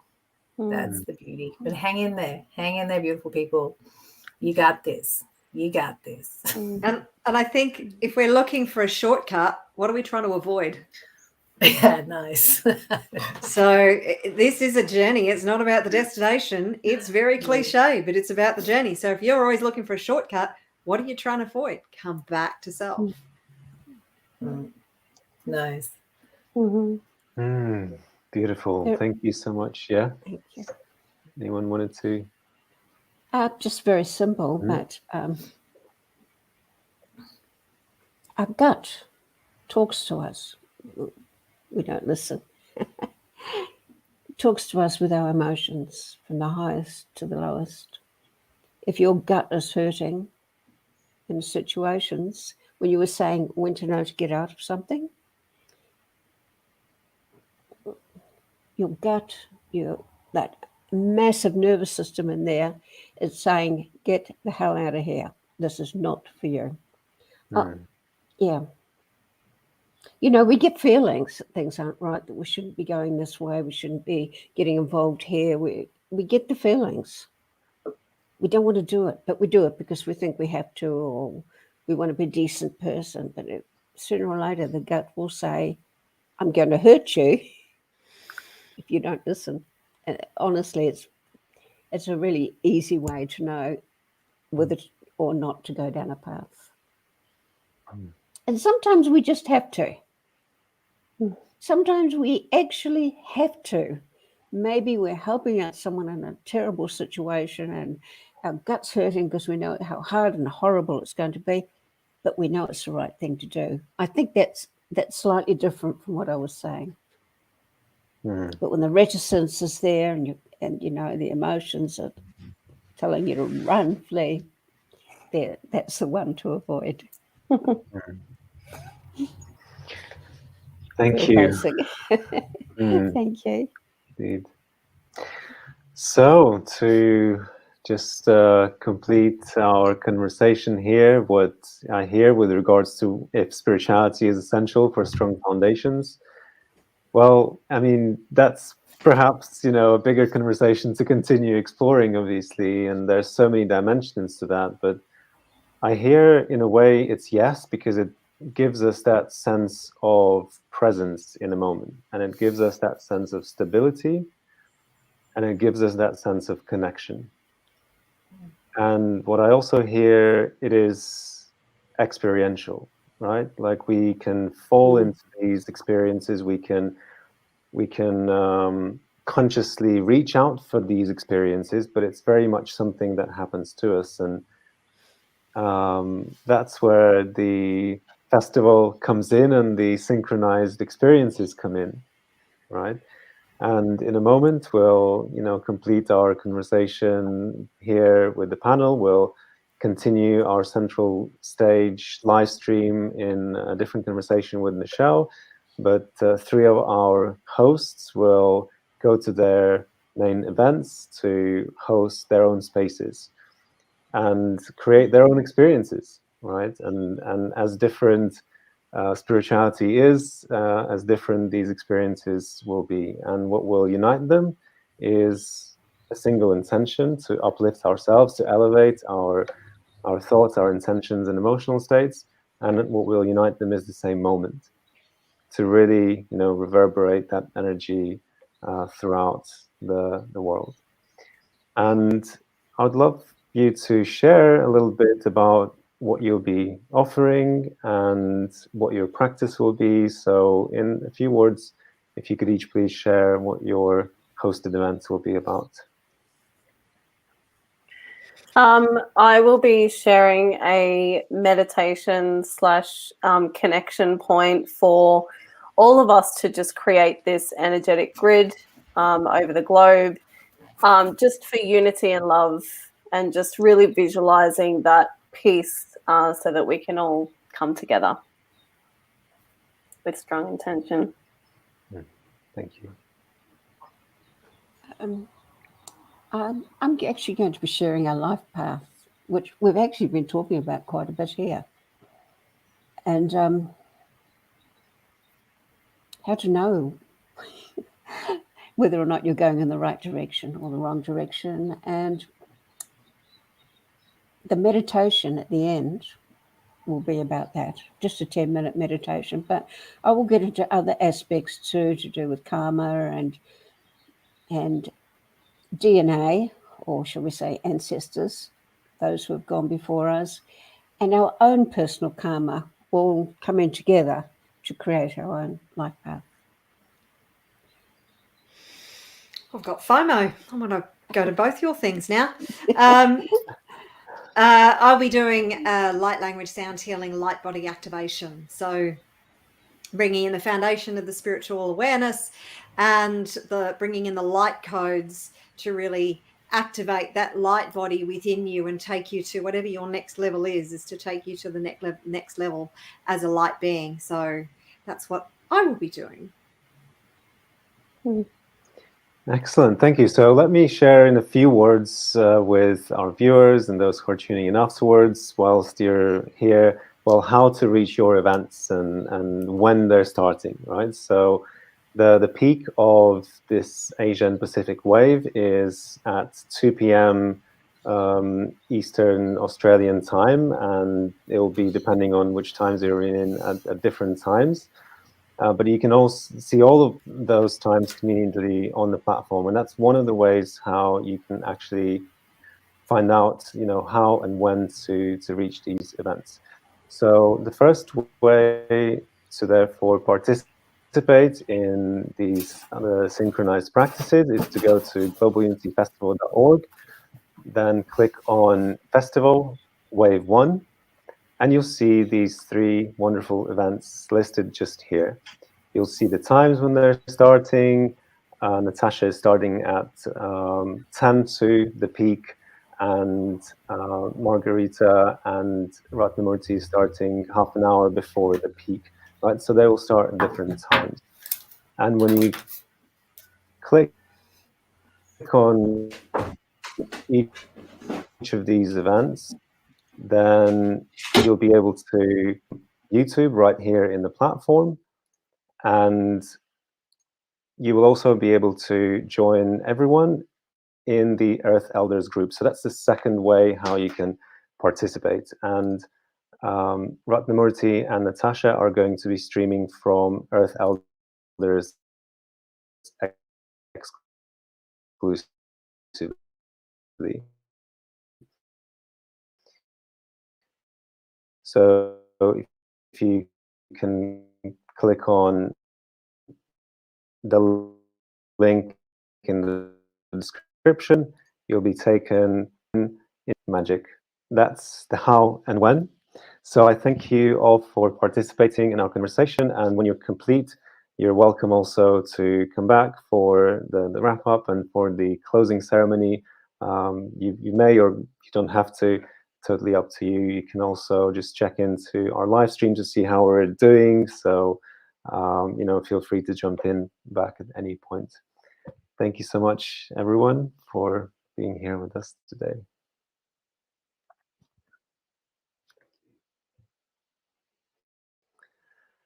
Okay. So that leaves it with 2 of us, Michelle, for our next conversation. Love it. Love it. Honor and a pleasure. Thank you, Alex. Thank you. Thank you for being here today. And let me introduce you in a little bit more detail before we jump into our next inquiry. So Michelle Cannon is a spiritual freestyler, a soul whisperer, medicine woman, and world bridger. She's a creator of the 5-phase transformational process success method. Is that the right way to pronounce that? Because it has an interesting spelling there. Yeah. SA, success. I'll explain that. Yeah, success method. Yeah. Nice. And her sole mission is for every human being to know the freedom of their essential nature. Thank you. Welcome, Michelle. Oh, thank you. Yes, and what we're exploring here today is the conversation of perception. Master the power of perception to master your life. Yeah. So I understand we'll start with a brief keynote, right? And then we can go into further kind of back and forth exploration. Yeah, absolutely. Like, I mean, for those of you that were joining us on the panel, you would have got a snippet and an insight into how the power of perception became such a pivotal learning for me. In a time that, you know, the reoccurring life cycles, patterns, behaviors, and emotions were so prolific. I either had to believe I was hexed or there was a master plan at play. And so for the sake of my sanity, I definitely chose the master plan, yeah. And what I've come to really know is that the lens through which we see life is how we live life. And that is really what I would love to journey and unpack, that one statement, yeah, through our conversation today, if that works for you, Alex. Yeah. Excellent, of course. Yeah, beautiful. So that lens of perception is huge. And as humans, you know, we got taught how to do everything else except how to be human, right? we got taught how to read, write, cook, clean, drive a motor vehicle, but we never got to be taught how to operate this beautiful vehicle through which we reside, the human form. And, you know, as I shared a little bit earlier, those reoccurring life cycles, patterns, behaviors, and emotions. And I came from a spiritual mother, so I had a lot of teachings, so to speak, but it didn't matter. It just didn't matter. And it didn't matter how many books, courses, the retreats that I did. It was just like, how can I be back here again? How can I be back here experiencing this again? In many of my, what I like to call soul pillars these days: mental, physical, spiritual, financial, personal, professional, relationship, time, self, and others, right? That's a lot like of pillars there. That's a lot of pillars. That's a lot of pillars, but it's kind of what I've broken it down at, right? But there's one of us, you know, that universe, that if we break the word down, universe in a multiverse, as Marguerite was just talking about, the multiverse reality. And so, you know, through those soul pillars, we have this ripple effect of the vibration that we are being through those soul pillars, yeah. And, you know, as I was sharing earlier, the PTSD, the full-blown PTSD is really was one of the foundational awakenings for me. It really was. I was told I was going to be on antidepressants and antipsychotics for the rest of my life. And I always like to make a caveat here. I am not anti-medication. I believe there's a time and a space for that support, yeah, to be able to have, especially people in full-blown PTSD and high trauma and anxiety and depressions, if we don't have a kit bag of tools already to work with, yeah. And so, but I chose at that time not to take the medication because I wanted to work my way through to understand what was happening. Why was my whole reality wanting to tell me I was seeing something that wasn't there? It was like I was living in a waking nightmare. And for those of you that joined us on the panel, I was sharing one of those reoccurring life cycles in my life was finding a lot of beautiful people I loved close to me passed away.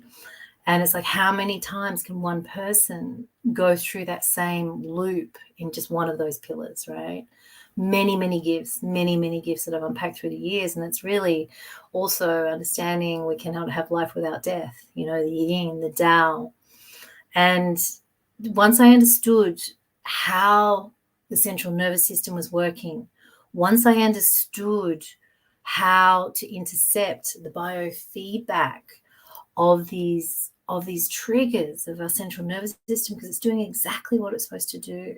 As I was sharing in the panel, I found out about cognitive behavioral therapy and went to see a beautiful gentleman that worked with the 9/11 crew and the war vets. And I was having a full episode by the time I got to his office. He sat me down, got me to do a little bit of breathing, drank some water. And he's like, now, Michelle, I want you to thank the process. I want you to thank this part of you. And I was like, why would I want to do that? Why would I want to do something like that when I'm in a state like this? And as I started to unpack and understood what he was saying, the understanding of how we work, we fear what we don't understand as humans. We fear it. And so once we understand the process and we can be present with that process, our perception and our ability to consciously respond to the unconscious reaction allows us to really take what I like to call the conscious control back of our experience. We come off automation. We come off flight and fight. And by simply thanking that very powerful, if you don't take anything else away from our share today, take that. When you are in a challenge, when you are in a heightened, triggered state, if you can just remember to take 3 conscious, beautiful breaths, because that will take you off the flight and fight mechanism, and thank the process, because what it's trying to do is keep you safe and protect you. Yeah. But as humans, we see it as panic, fear, survival, and we want to move away from it. But when we can lean in to these negative experiences, we're able to become present, we're able to connect to them. And it's the beginning of, by thanking this process, what we're doing is saying, I'm safe. I'm safe. And how many of us in this world right now are living in a level of uncertainty, feeling unsafe? But when we can really come into the depth of that internal process, unity for me, as I shared earlier, is YOUNITY. Unity.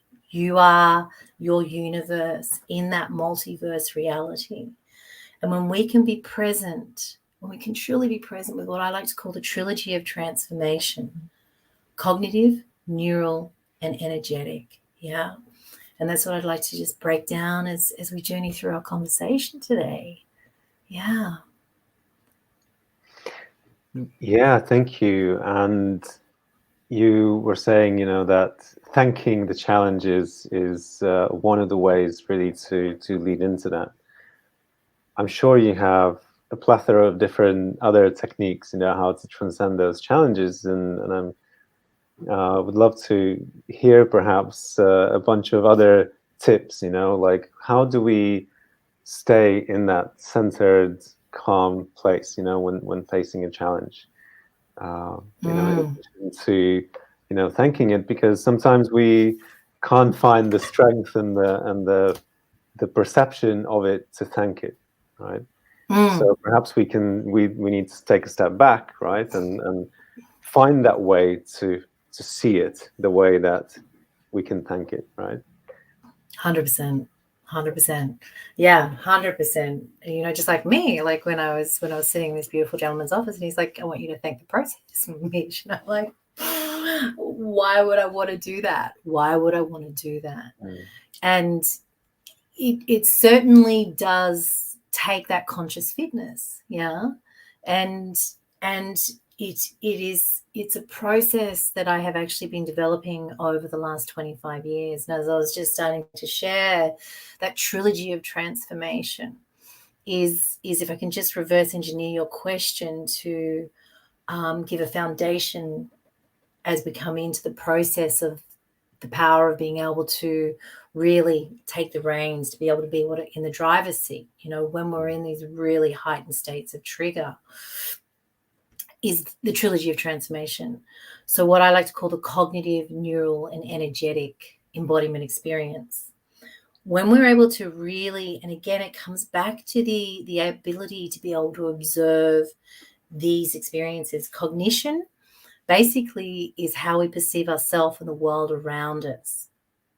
And when you're generally under the age of 7, we kind of really lock in our programming, so to speak. Yeah, we've uploaded what we needed to into our beingness, and generally under the age of 7, we've had a life experience where we've received a message from that life experience, and we've taken a snapshot, we've attached an emotion, and down into the subconscious it's gone. Now that lens of perception, that cognitive ability to be able to perceive that situation, is going to be seen through that cognitive lens of behavior. The lens through which we see life is how we live life. Compound that with the neural system, the nervous system, the hard drive, yeah, and our energetic embodiment experience. And when I say the energetic embodiment experience, I'm talking about the emotions, yeah. For me, the emotions are the pixels that create our reality. They are non-physical, that have a huge impact on our physical reality, manifestation, yeah. So when we are, and for me, they're the pixels that create the image of our life. You know, really what I'm coming to really observe is that we're living in an emotional simulation, yeah.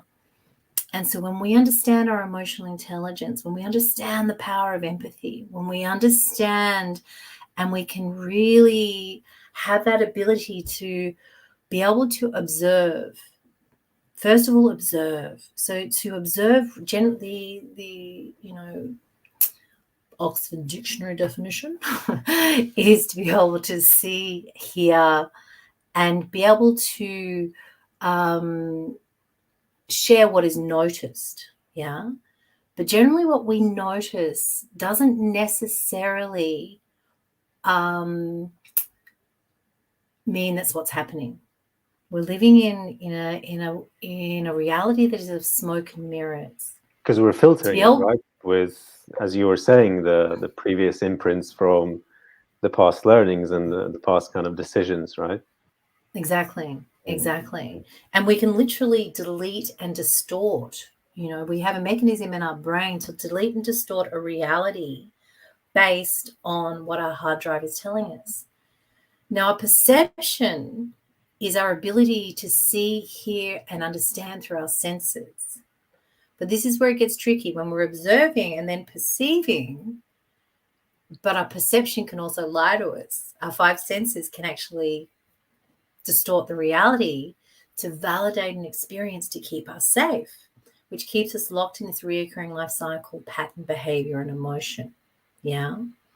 And so when we are able to really come back into your answer, to be able to, when we are triggered, be able to observe the unconscious trigger. Yeah. What happens is that we come out of the focusing on the behavior, because it's never about the behavior. It's what's driving the behavior. Yeah. And I see this a lot in relationships.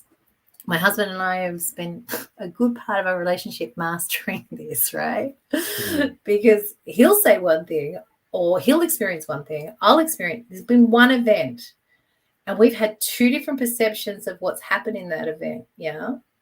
And so we can both be triggered, but we're at a stage now where we can go, okay, hang on a sec. What just happened for you? What just happened for me? And what actually did just happen? And this has been one of the most incredible ways of coming into self-regulation to be able to co-relate within our relationship. And I can really say I'm very proud of both of us to have worked to that level, because we both came with a lot of pain in our relationship to trigger us into awakening. Yeah. Same thing when I'm running an event, whether it's 10 people in a workshop, whether it's 1,500 at a live event, which is rare these days. I can show one. I run an experience where there is one event, but I can promise you I'll have 10 or 1,500 different perceptions of that event. And people are just like, wow, what just happened? And this is why people go into a court of law, put their hand literally, as they do, swear on the Bible and say, I swear that's what happened. Yeah, I swear that's what happened. And when I'm journeying with beautiful couples in my clinical practice, it just fascinates me, the different levels of perception that we can have of one experience. But when we understand the power of the trigger, it becomes never about the other person. It's why we've called this experience in, to trigger us into awakening. So we're then able to come out of unhooking from blame, projection, to ownership, to full ownership of our experience, to be able to sit back, to be able to come into the ownership. Okay, I'm triggered. This is my trigger. This trigger is here to awaken me. Yeah. This trigger is here to awaken me. And those skills is, first of all, to come out of passive observation. Yeah. I'm looking at Alex and Mish on a screen right now, versus coming deeper into the observation and hearing at a whole new level, to be able to truly, truly be able to perceive. And when we're having that trigger, to come out of the headlock, we can't think our way through transformation.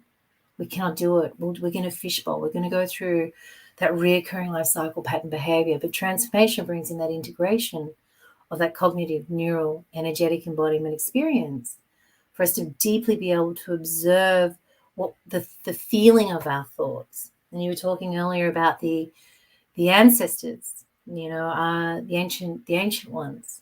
Well, they used to call the feeling prayer. Yeah, the feeling prayer. When we can deeply come into what we are feeling, we've become desensitized. We've polarized our lives in the pursuit of good and bad, right and wrong, success and failure. But we become overstimulated, underintegrated, and we've lost the ability to be able to feel what we are thinking.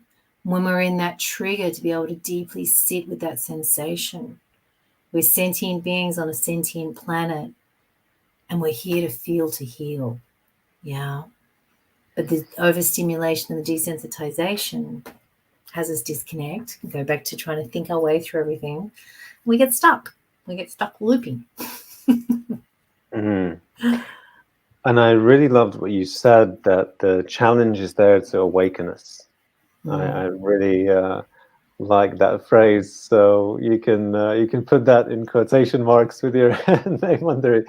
But what really it sort of, to put everything together, builds a picture for me that whenever there's a challenge, if we look at it, okay, it's there to show us something, to awaken us, right? Well, to awaken us to what? To awaken us to the clouded perception in a way, right? To awaken to the deeper layers that are behind that clouded perception. And so that can perhaps, serve then as a thread for us to pull on and to start unraveling. Well, what am I awakening to, or what am I awakening through, I guess, right? So I really liked that, the way you put it. Absolutely. And it's through us, not of us, right? Life is, I feel there's different levels of consciousness in that. So when we feel like life is happening to us, we kind of get a little bit stuck in the victim mentality. Yeah. When life is happening for us, I feel like we're in the management phase of our life. But when life is happening through us, we've mastered our lives. Yeah. Because we stop trying to look externally for the answers. We don't look for the external validation anymore. Yeah. We can come into that beautiful ownership when there's a challenge in our space, to be able to to deeply sit in and go, okay, I can be with this. I can be with what is right now. And the first place I start is my unity consciousness, YOUNITY. When we can get that alignment of that unity within, and we can really lean into these challenges to unlock that timeline, from that beautiful 7-year-old, to be able to come into the power of the present moment. And this is what I call completing on our soul contracts, coming here to really complete on our soul contracts, to understand the intergenerational pain, that lineage, to be able to unlock our potential. But to unlock our potential, we need to understand, and we hear that a lot, right? We're here to unlock our potential, but what does that even mean? What does that even mean? And again, it's that applied knowledge. It's that experiential embodiment experience. And what I've come to understand is the reperceiving the reperceiving and the stages to this experience, you know, coming out of passive observation, you know, really walking around in an unconscious state. You're wearing I'm wearing a floral top, you're wearing that's nice, you know, very third dimensional, to be able to really come into active observation, to be able to look beyond behavior, to come into the power of true empathy. Yeah. And empathy really is the meaning of the word, it gets derived from the word telepathy. Yeah. For us to be able to give and receive information. But if we are to give and receive information, we need to be able to differentiate between what's yours and what's mine. Yeah. Where do I finish? Where do you start? Am I receiving this through an old lens of perception that's trying to protect me and have me move into a place of, and one of the most powerful emotions I believe we're here to upgrade right now is rejection. Yeah. Rejection is really what's up baseline on the planet right now. And when we can understand that rejection is one of our most primordial instincts, yeah, there's studies that have been done on it in with brain neurochemistry, where they've triggered people into the emotion of feeling rejection, and all the same pain receptor sites went off in the body, just lit up like a Christmas tree. We would prefer to actually feel physical pain than deal with the rejection issue. So then what happens is they gave people painkillers, so to speak, hit the same rejection trigger in them, it reduced by half. So rejection is such an old primordial force that will have us alter our behavior to fit in and belong to a tribe, because our old central nervous system said to us back in the day, if we didn't belong, we weren't going to survive. If we weren't a part of the tribe, we're gonna literally die. Yeah, it was in those sort of real prehistoric days. We needed the tribe. But what's happening now is that the perception of rejection has us either move into self-righteousness, fear, overcompensation, and we will either suppress or we will go into projection. Yeah. But the call of rejection, when we understand how to translate it, when we understand how to perceive it, when we can sit with the intensity of that in our body, that challenge, we can connect to the truth of who we are, move through that upgrade. And when we're going through a central nervous system upgrade, those triggers, it can feel like anxiety. And this is one of the biggest misdemeanors, I believe, of anxiety right now. It's a central nervous system upgrade. It's what they call the episodic memories that are still unresolved, those emotions that are attached to a memory that are down in the central nervous system that are wanting to move up and out. But we're told anxiety is a bad thing. Cap it, suppress it, push it down. So what's suppressed has got to be expressed, right? It's going to want to come back up at velocity. Anxiety attacks. But when we can sit with it and we can move through this space and place, go through the rocket ship moment, we're literally going to be launched into the next stratosphere of consciousness and beauty and freedom. That's the sort of the emotional energetic aspects of the experience, right? As you were sharing. And I feel again, for me, the picture, comes together where first we perceive something as some kind of challenge, then we sort of sit with it and look at it as being there to awaken us. And then we follow that thread and let those emotions, that energy come through, so that we enable all of that, with the sediment kind of, right, to come up and reveal what's actually deep, beneath all of that. Mm-hmm. And we're not used to doing that, right? Like, we don't have the culture, I guess, and the spaces for us to acknowledge the value of that experience. This is such a, I guess, precious and rare opportunity when that becomes available. Oh, so precious. So precious, yeah. We seek for the quick fix, the short-term gratification. Yeah, we just want to do anything to avoid feeling. Yeah, but there is no wrong or bad experience. And as I was sharing earlier on the panel, I don't do positive thinking. I don't do positive thinking because, again, it puts us into this polarization. Yeah, the good and bad, right and wrong, success and failure, versus allowing ourselves to be with what is. When we can just allow ourselves to go, you know what? I'm feeling really, am I allowed to say shitty? Feeling like, yeah. Real, right? That's how it is in the moment. Yeah. Or I'm feeling really depressed, or I'm feeling really anxious, or I'm feeling really sad. Every experience, when we can just be with that, we're reclaiming a disowned part where we created it in a time that we did not feel heard, seen, safe, or loved. And so when we can sit with that part of ourselves that we've literally disowned, we've self-abandoned, for want of a better word, yeah. When we can really bring that part in and we can say, hey, I see you, I hear you, I feel you, thank you, and I love you. We're starting to lean into our own shadow. We're starting to lean in to that part of us that has been wronged, feared, made bad at some stage, to be able to really bring in and become into that, again, that unity consciousness versus that polarization, yeah, where we have this cognitive dissonance. And how many times have we all said, I'm really going to do this time? But then we default back to the old pattern behavior or emotion. We're just like, God, what have we got to do? What have we got to do to crack this, right?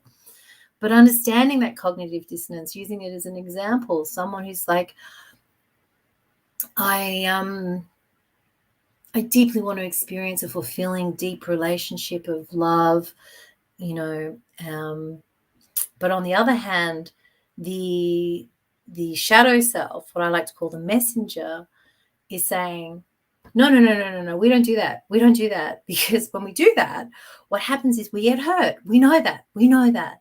And this part of us is running 90% of the show. So what happens is, through our emotionality, our negative emotions that are stored in our embodiment experience, we will call in the reoccurring life cycle pattern, behavior, or emotion in relationship.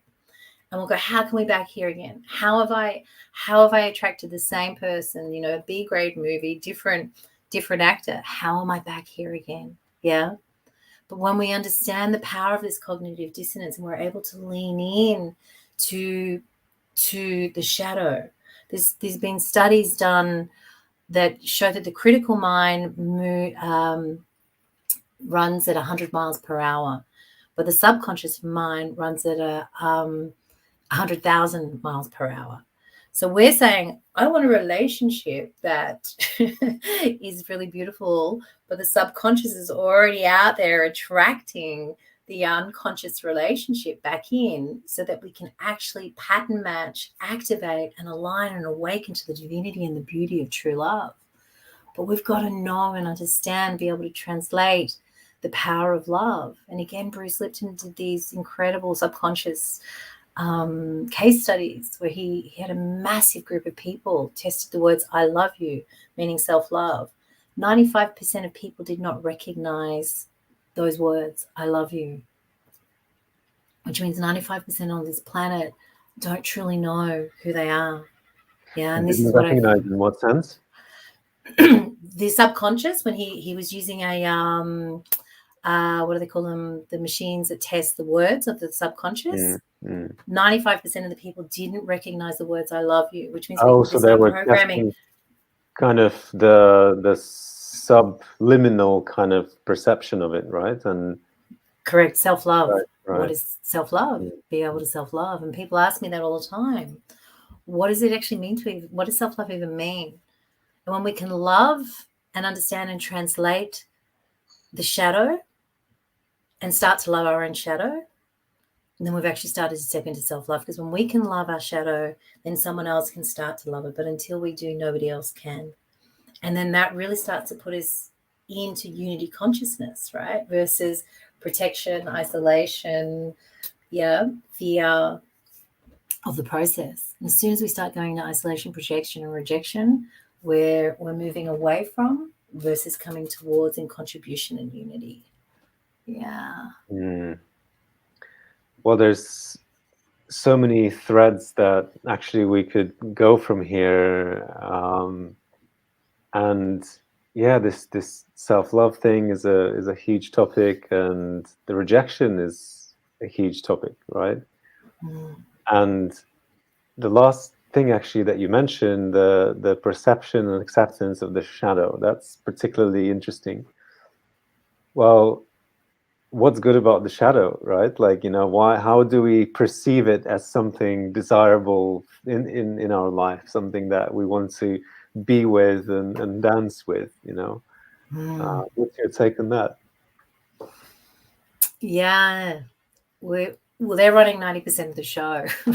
They're running 90% of the show. That reoccurring life cycle, pattern, behavior, emotion. Yeah, until we can really be with that part of ourselves, until we can really understand that that beautiful shadow was created by us to keep us safe and protected, that default pattern, behavior, emotion, and cycle is going to keep showing up in our lives. And so we hear a lot, for me, that shadow is the alter ego, and the poor ego has been made to be so bad and so wrong. Like, that's ego, that's ego, that's ego. For me, I've renamed them the messenger, because they received a message in a time that we did not feel heard, seen, safe, or loved. And we took that snapshot in the limbic system and the vagus nerve in our body. We took a snapshot and uploaded that to the hard drive, just like the computers. If the computer has the programming, it's going to be functional or dysfunctional in our case, right? But if the computer says no, computer says no. So the hard drive has taken a snapshot and it's become the main programming that we run from. And this is the process that I've developed to understand how to extract this beautiful shadow, this beautiful alter ego, who's really trying to be our best friend and look after us. But it goes against our survival instinct. So when we understand how to lean in to this beautiful alter ego, we can't put a seed out in the sun and expect it to grow. We've got to put that seed down in the dark, rich, nutrient soil.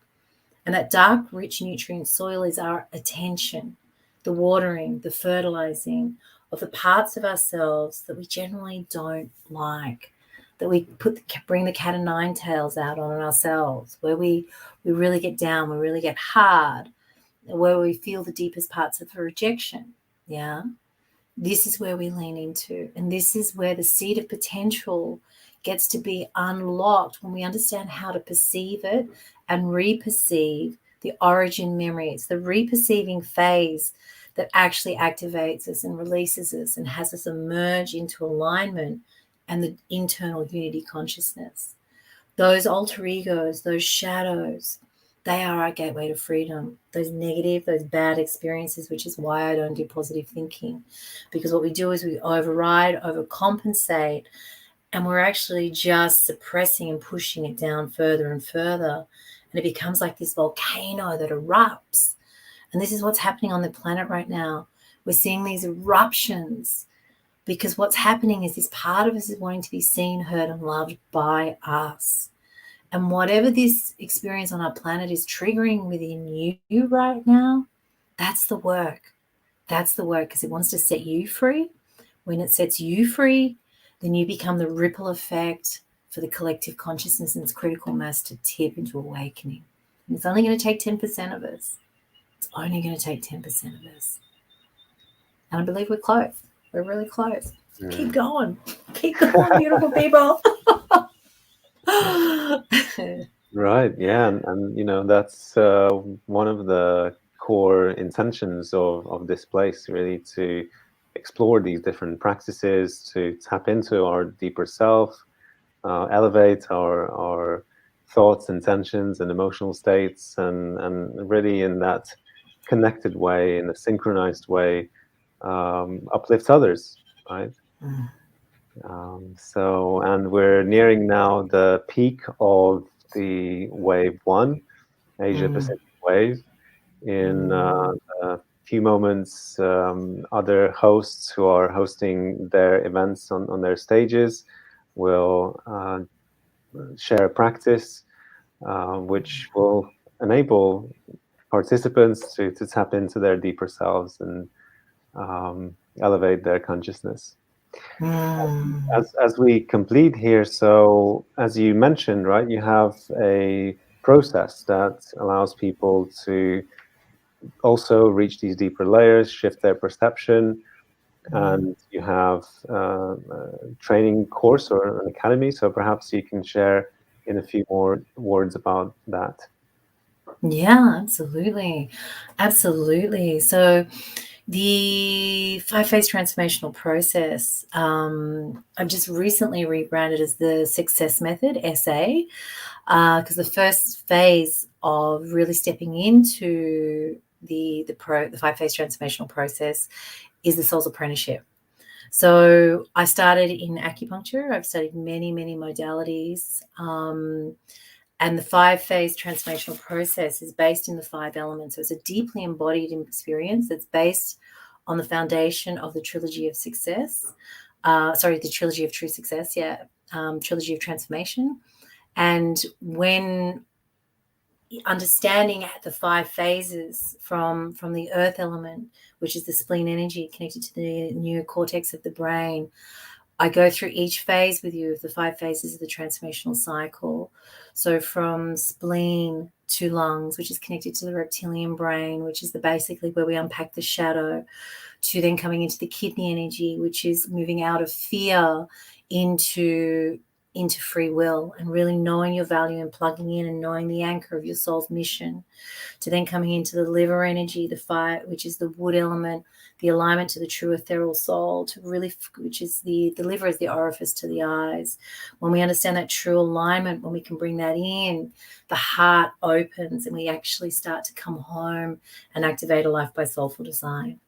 So really high level, that's the Soul's Apprenticeship, which I'm now launching the teacher trainer, which I'm very privileged to be launching at the end of this year with some incredible people, which I've now renamed the Success Method. And there's many other spaces and places. So please, reach out or jump onto my website, michellecannon.com, and love to connect. Excellent. So on your website, people would be able to find out about the teacher training as well. And do you do one-on-one sessions as well with people? I do one-on-one sessions. The teacher trainer, people have to have done the Soul's Apprenticeship to really have that embodiment experience. Yeah. So coming from unconscious to conscious, from pain to pleasure, from fear to freedom. So that is the prerequisite. We must journey through the Soul Apprenticeship together to really enter into the teacher trainer, because it's really about the embodiment experience. Yeah. Very much about the embodiment experience. But yes, on my website.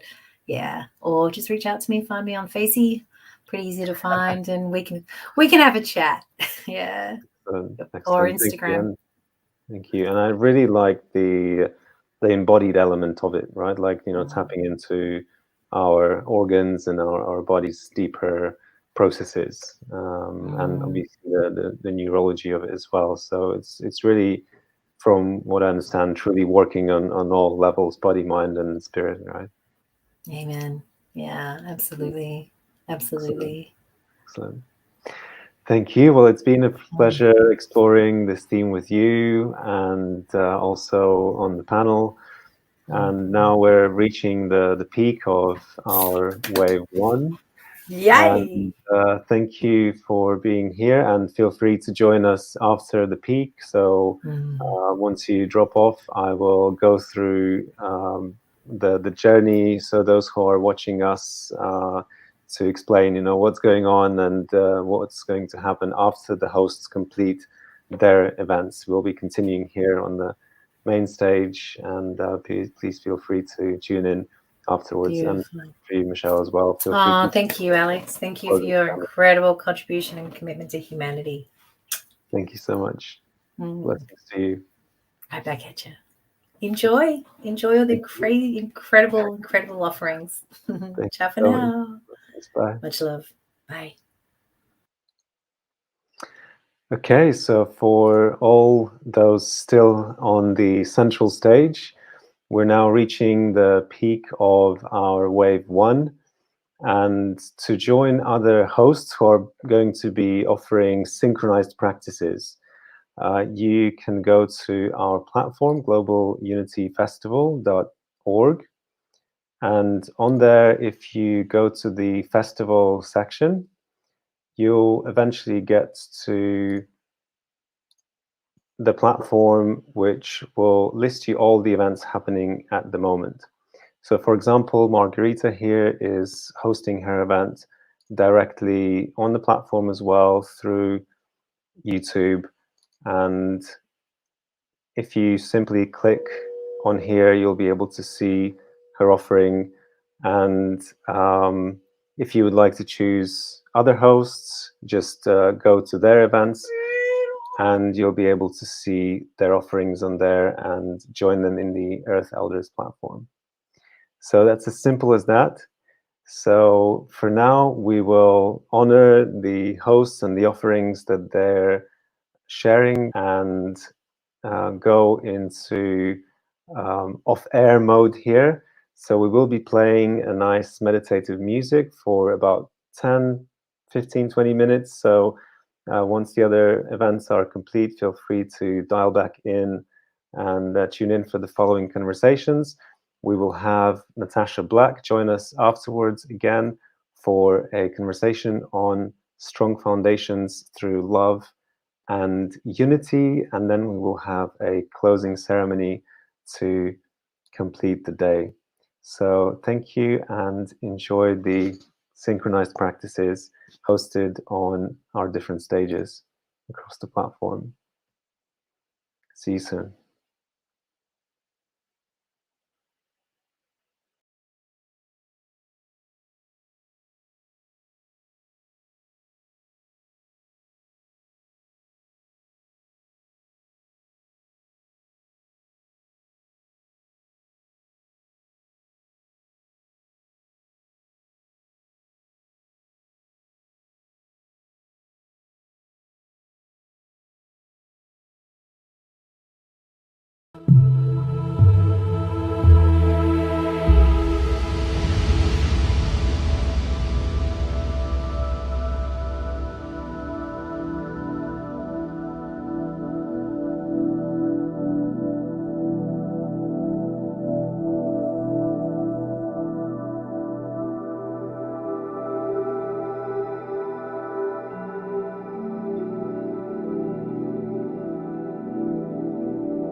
Hello Hello. again. Welcome back. Oh, Yes, 3, 2, 1. Do you hear me? I can't hear you. Can you hear me? I can luckily hear you. No? Okay. Well, usually, so technical problem. Bear with us. I'm sure we will fix it one way or another. So let's just go back to a brief meditative pause, and we'll try to fix that and come back to you very soon.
Hello.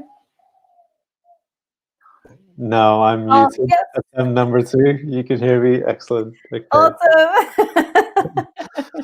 The joys of being live. So thank you to all of those who are still with us on the live stream here, and hopefully tuning back in and obviously watching afterwards.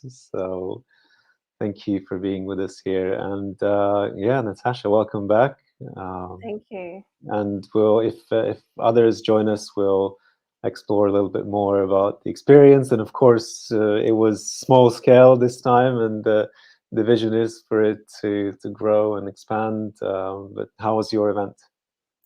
Yeah, it was really nice. Even for me, you know, every time I lead a meditation, I kind of take myself through the same process, and just, yeah, it's just beautiful. And there was a few people that joined, so I just trust that they received what they needed to. Yeah, exactly. And of course, the recording will be there for them to tune in afterwards if they're Yeah. inspired to Okay, awesome. So Margarita was saying that she might also join us back for, to take part in the conversation, and I'm Beautiful. sure we can do it in a co-creative way, right? 100%. Okay, so let's go ahead. So our next conversation is exploring the theme of strong foundations through love and unity, and we're exploring that with Natasha Black, awakening coach and spiritual mentor who's dedicated to helping people become radically spiritually self-aware and unlock their true potential. Welcome, pleasure to have you here again, Natasha. Oh, thank you for having me. It's been an awesome day. Thank you, and may it grow even greater and wider. So thank you so much for offering your gifts today here. Oh, it's my pleasure. So, okay, and our theme is love and unity. Again, we're on this very deep and spiritual and high thread, I guess, here exploring these big concepts, and yet we're also discovering that they're also very grounded in a way, right? They're very deep in our deeper sense, in our deeper layers of being, right? And so is love and unity. And understand you have a few things for us prepared to share, and then we can delve into like a back and forth exploration afterwards. Yeah, I mean, I think, I love talking about unconditional love. So there was a book that I once read, which kind of fed into A Course in Miracles for me, which helped me explore this unconditional love perspective and how we can move through life, living like a master, and really understanding how to not judge ourselves and others, and just coming from this unified perspective where, we all can exist together in harmony and co-creation. And, we can create a world that's very empowering, and we can use all of our gifts and abilities to really create something quite amazing. So, I read this book called Disappearance of the Universe by Author? I haven't heard Gary Renard. Yeah. So he was visited by two ascended masters after a meditation one day. And the book is really his journey of the conversation that he has with them around religion, politics. And so anyway, basically the underlying message of most of it was forgiveness, how we can forgive ourselves, how we can forgive others, and just really live a very full and joyous existence, by not judging, as I said before, and leaning into that forgiveness. And yeah, it was a beautiful book. It just really helped me break down some of the relationship, as in friendships and, even co-working relationships.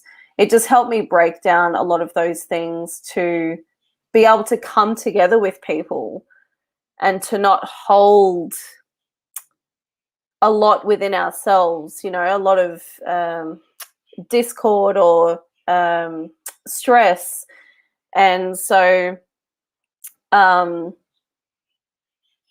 really found it very helpful in my life to see people in a very clean way, and just, sometimes it's very, we all go through those moments where we're like sitting in judgment and we're, seeing things that isn't preferable in our eyes. But when we can sit in that place of really accepting people for who they are, and that they're only on their life path, and journey. And yeah, just that journey for me unfolding, it's just really amplified my relationships with others. And then also creating boundaries, loving boundaries where I've needed to as well. So, you know, through those teachings of unconditional love and forgiveness and non-judgment, I've been able to really craft a life where I feel very complete and very whole, and, you know, just trying to be a good person, basically. Yeah. I like the dimensions that, you know, we're opening up. You know, the focus is love and unity, but it has so many other aspects, right? Like the forgiveness and acceptance. So yeah, there's so much to explore, so many threads, I feel. And let me add Margarita to our space again here. Beautiful. She joined us after the Hello. main event. Hi, Margarita. Hi. Hey, and later on, if anyone else joins us from the main synchronized events, we'll have a bit of a conversation just about the experience that everyone had there. For now, you know, we'll stay in the theme of exploring the strong foundations through love and unity. And let me introduce you, Margarita. You were obviously on the panel, but a little bit in more detail now in this conversation. So Margarita Vorobyov is a mindset mentor, light worker, law of attraction expert, master sound and energy healer, and EFT tapping practitioner. And you can find out more about Margarita on her website, which if I can quickly find here, yes, excellent, we've got it there on the screen. So feel free to explore about her work beyond this conversation.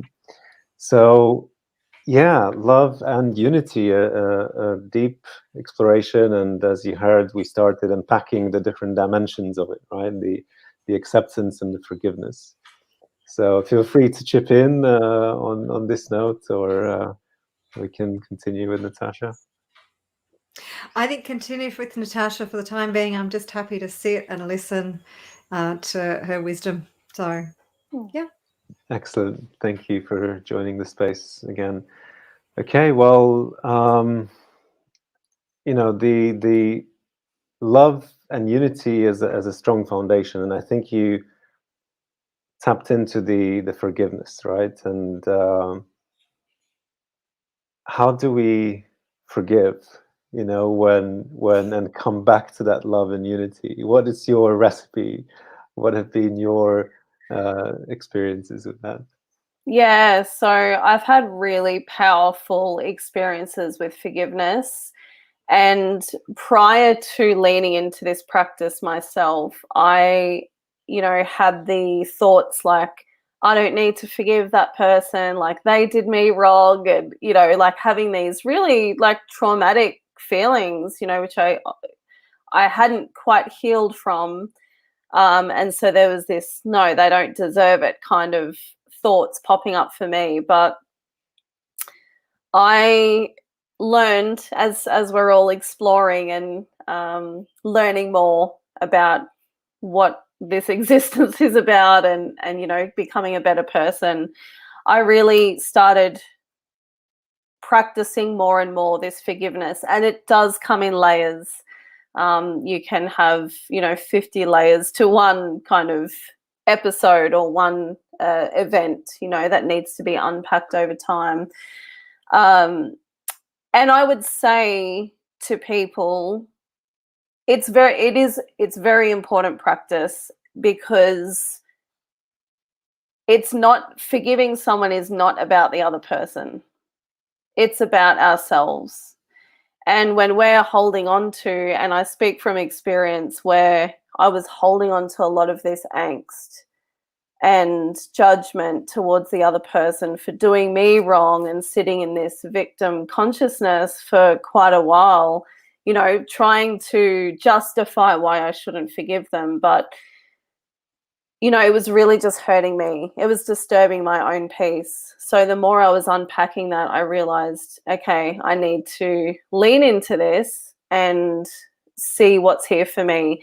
But just as a little side note, if you do have a lot of emotional charge still and there's a lot of healing to be done, I would say to not rush into forgiveness. You know, you need to unpack and you need to heal and really move through those emotional states, you know, and accept those emotional states along the way.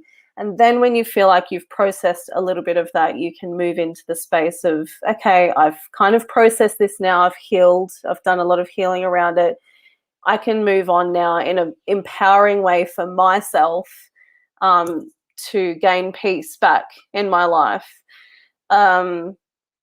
So one example for me, Kundalini yoga has been a really big practice in my life. That's it kind of was the catalyst of one of the biggest forgiveness stories I have, which I'll share.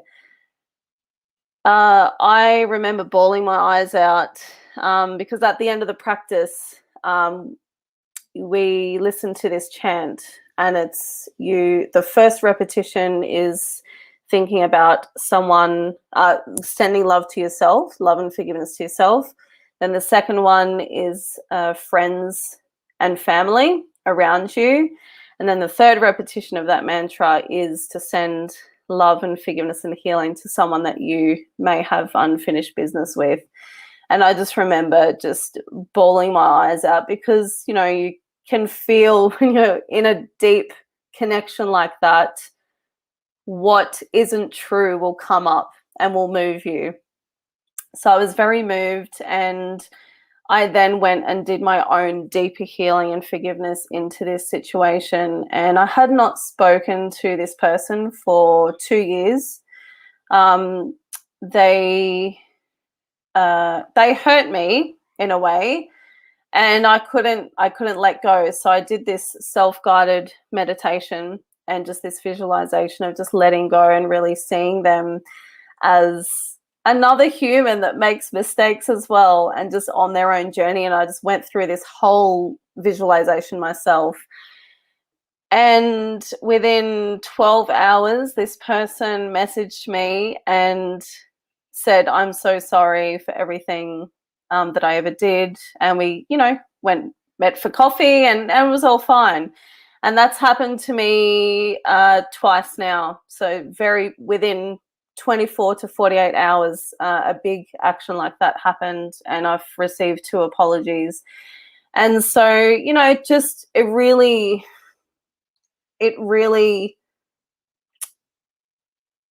heals things. It heals things. And as I said before, premature forgiveness. And I know this topic can be a little bit controversial because a lot of people don't believe in it, but I know what it's done for me, and I know what it does when I don't do it.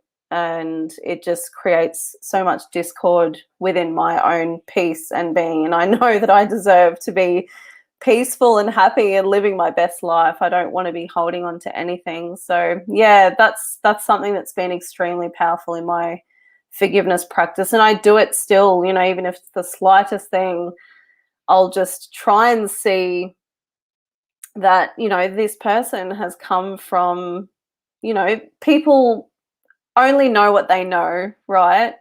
And sometimes their actions is not really a direct reflection on who we are. It's, you know, what they're processing. We don't even know what that looks like behind closed doors. So, you know, this can open up to, you know, judgment and all of that kind of stuff, and making up stories about where we think this person is and what we expect of them. So it's this whole, yeah, it's very multi-layered, but it's been extremely powerful for me to just move on and just be able to live a peaceful life, really. Thank you. I love that. And you know, I love the simple sort of truth, right? That it's not about us, it's not about them, it's about us, right? So it's like we're carrying this emotional baggage and it's weighing us down, right? And another angle to this that I really love that I came across at one point is that forgiving someone is giving up the right and need to punish them. And I find that super powerful. And here it's also, in a way, well, okay, you know, what's wrong with wanting to punish someone other than obviously the impact on them at one point, right? But even if you think about it deeper, like us carrying this intention and objective to punish someone actually takes energy, takes mind space, takes emotions, and it takes us in a way away from what's really important, right? From our own life path, right? So yeah, that's kind of another angle to that. Yeah, I love that. It's so true. And, you know, something that I learned from these books that I mentioned before was that, you know, you kind of we will move into a space, and it's understanding that forgiving someone is like, when you say you need to forgive someone, you're automatically saying that they're wrong and what they've done is, you know, is wrong. So it's getting to this place where, you know, and that's obviously going to take a lot of practice to get there. We don't just arrive there, but it really comes down to understanding that we're all trying to work it out. You know, we're all trying to understand who we are and what our place is in this. And so, you know, I would have done things to people that would have hurt them. So it's like, really, we're all just in this together. And, you know, like I said before, people only know what they know. You know, we come into this world as a pure, love, conscious baby, you know, that's like never done a thing wrong in its life ever. So it's through human conditioning and our environments that create actions and distortions of pure consciousness that, you know, allow us all to act out, if you want to call it that, into ways that, you know, doesn't resonate with others. So yeah. That's so powerful, everything that you've said, Natasha, if you don't mind my jumping in. Oh, I'd love you to. Just reinforcing everything that you've said. I mean, you've covered the topic so beautifully. Oh, thank you. And reinforcing that when you forgive them, you are letting go. You are letting go of your emotional attachment to what it is that you perceive they have done. Now, in our eyes and in the world's eyes, what they have done, it might have been really wrong, might have even been despicable, depending on what it is that they did, particularly if there was intention to hurt. And maybe they don't deserve your forgiveness, but you do. And not forgiving them isn't hurting them. It's hurting you, which is everything that you said.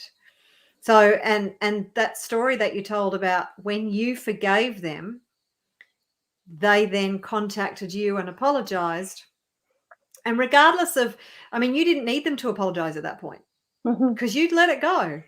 But it's not a simple act. The forgiveness is not a simple act, but that act of forgiveness allowed healing to move into that space and that energy that was causing dis-ease within you and your environment. So powerful. And the fact that we sit in judgment and think, well, they don't deserve our forgiveness. You know, it's like we are all navigating this planet in whatever way. We don't know what their past is like, as you said. We don't know what's going on in their life. And there's just a story that I really want to offer here that when I think about forgiveness, which somebody told me, I think it came from a children's book that was written by Neil Donald Walsh, but I haven't actually read the book. But the story's gorgeous. You like this story, the little light story? Yeah, it's beautiful. Please go ahead. Yeah, so I nearly always cry when I tell this story. So there's two little lights. This is the way it was told to me. So there's two little lights sitting on either side of God.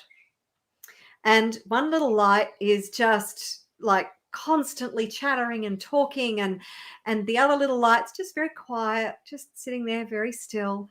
So the little light on the left, who's really bubbly and talkative, they're observing people on planet Earth. And this little light goes, God, what's forgiveness? God goes, forgiveness.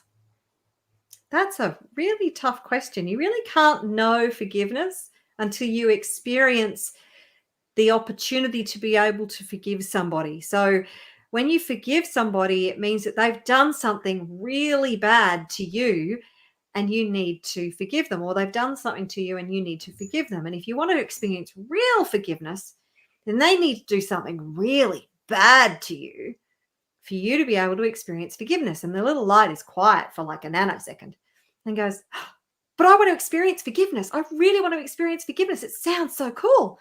And God goes, oh, you don't know what you're asking. If you want to experience forgiveness, you have to go down to planet Earth and somebody has to do something really bad to you and it's going to hurt. That's okay. The little light goes, I want to go down and I want to experience forgiveness. And the little light on the right has been listening to this the whole time. It's always tears. And the little light says on the right, says, because I love you so much, I will be that person who goes down to earth and who does something really bad to you so you can experience forgiveness. The little light on the left is so excited. Oh, thank you, thank you, thank you, thank you so much. And the light on the right goes, there's one thing that I ask. Yeah, what is it? What is it? You can't forget. You must remember. You must remember that I have made this agreement with you. And so they go down to earth, and of course the little light on the left forgets that they made the agreement. And this is the gift that we've contracted to these people in our lives. And I'm still not saying it's an easy process, but that makes it easier for me if I think of that in that context, that I've contracted with that person to create this situation for whatever reason, for whatever higher purpose. So, yeah, I hope that helps the listeners. It's such a beautiful and powerful story. Yeah, it really is. And yeah, you know, I remember listening to something a long time ago, and they were saying how, you know, when we make someone out to be really bad, we're stripping the light from them. And that, you know, and that really hit me. I was listening, I can't remember what it was. I think it was even a Kundalini guru. I can't remember.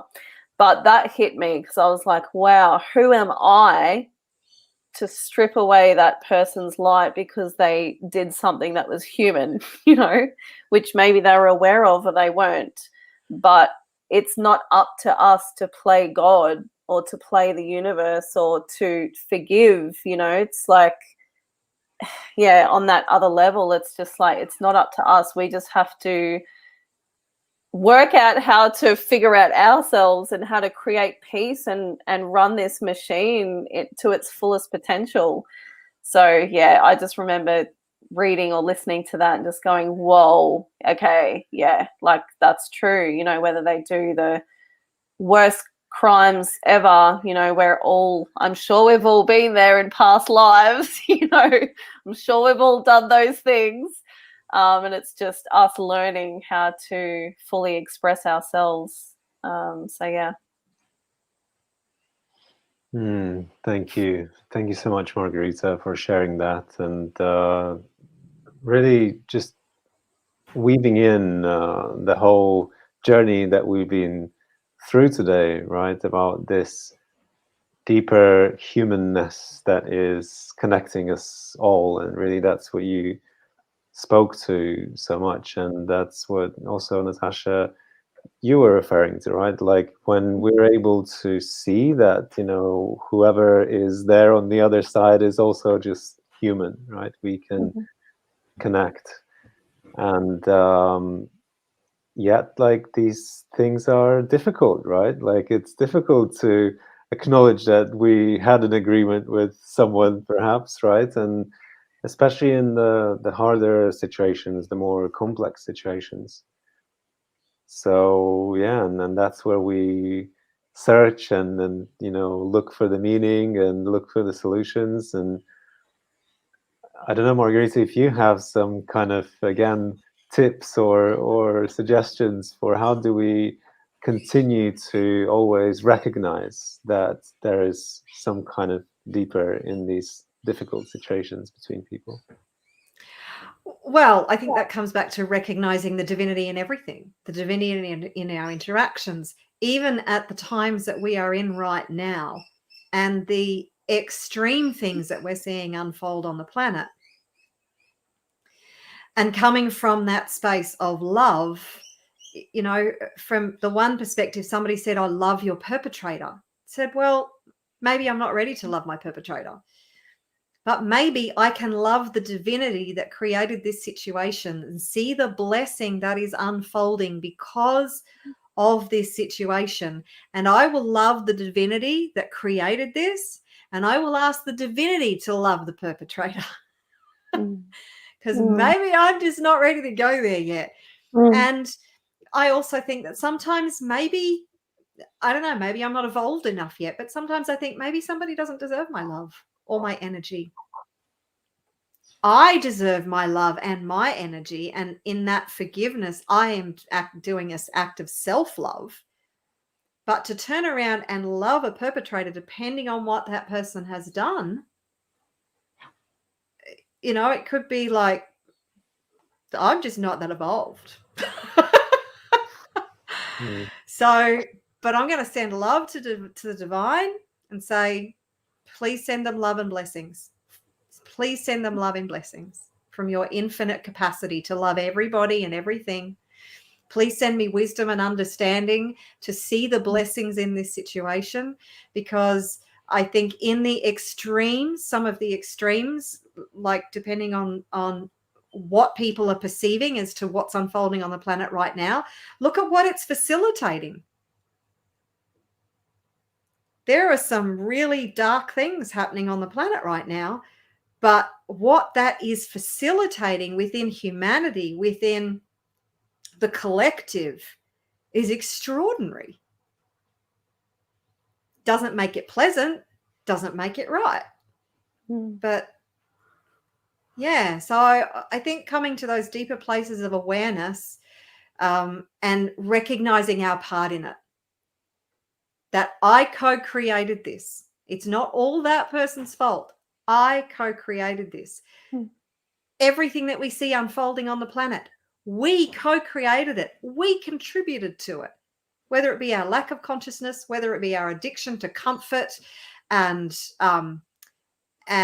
to our complacency and our addiction to convenience. We have co-created everything. So once we're aware of that, and once we take full responsibility for that, then we're in a space where we can help to co-create the solution. So yeah, that I think is, and we're all a work in progress. I'm aware of that sometimes, and I'm not aware of that other times. Constantly working on my level of awareness. I love that. Thank you.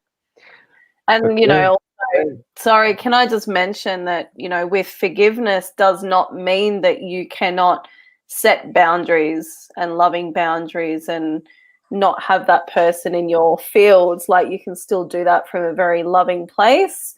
It's just, what works for you. But going back to when I mentioned earlier of my near-death experience, I went to that other realm where it was just unconditional love.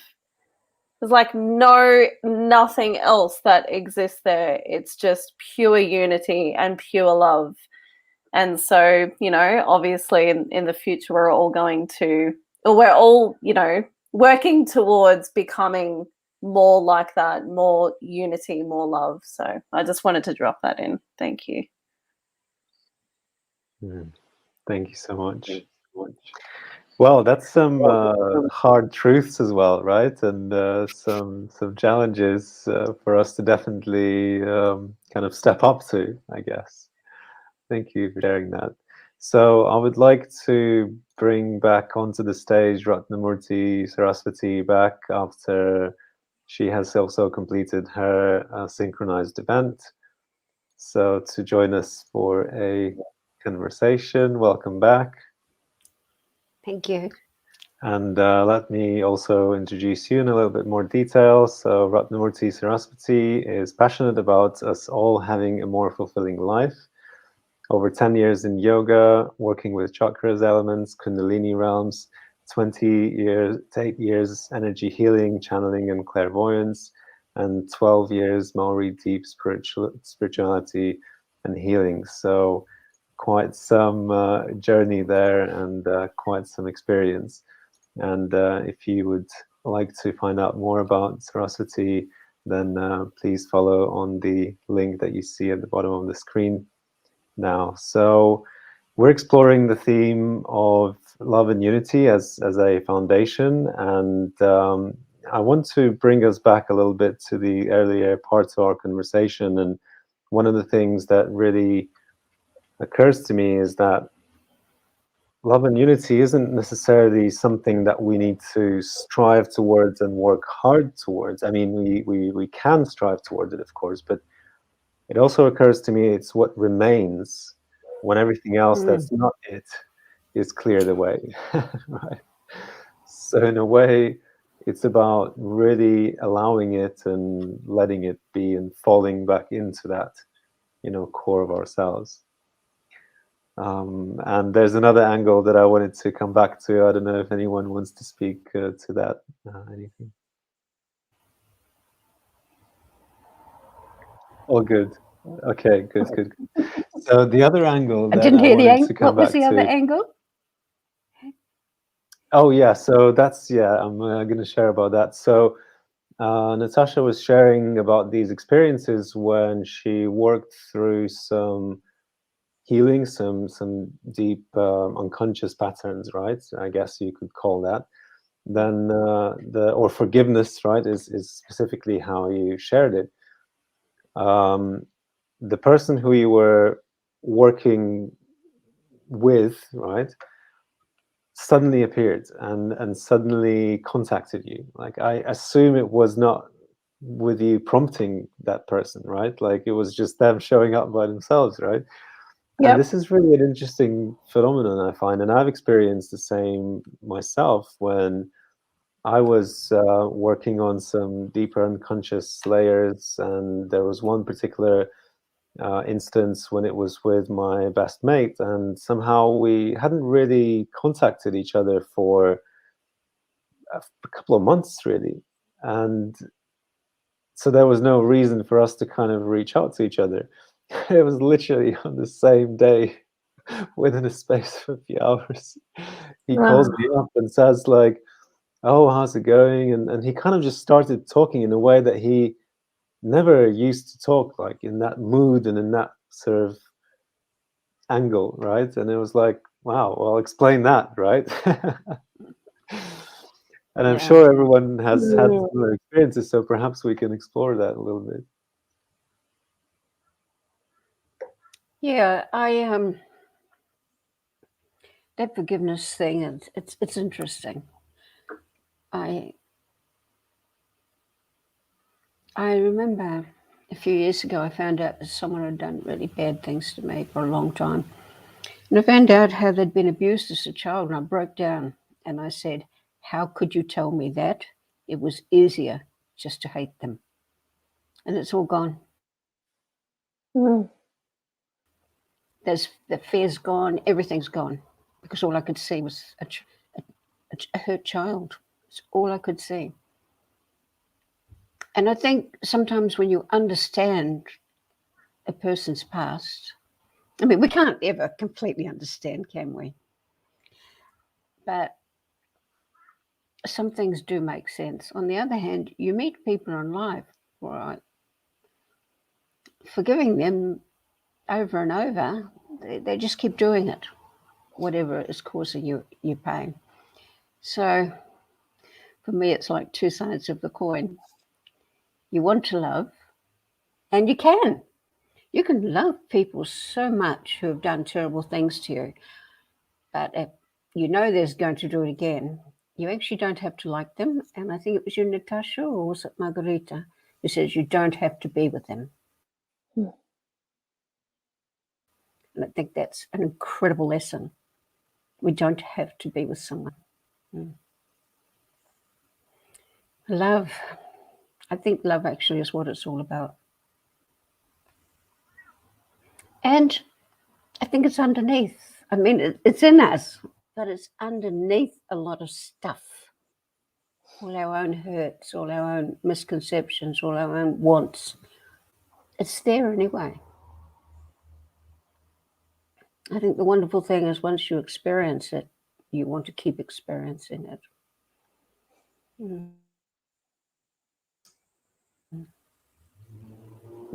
I think It's that's better- so important, that forgiveness doesn't mean tolerance. Mm-hmm. Thank you.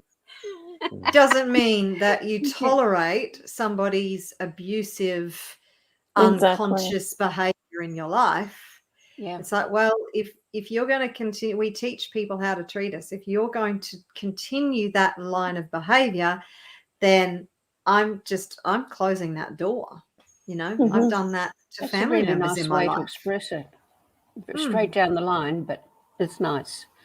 Yeah.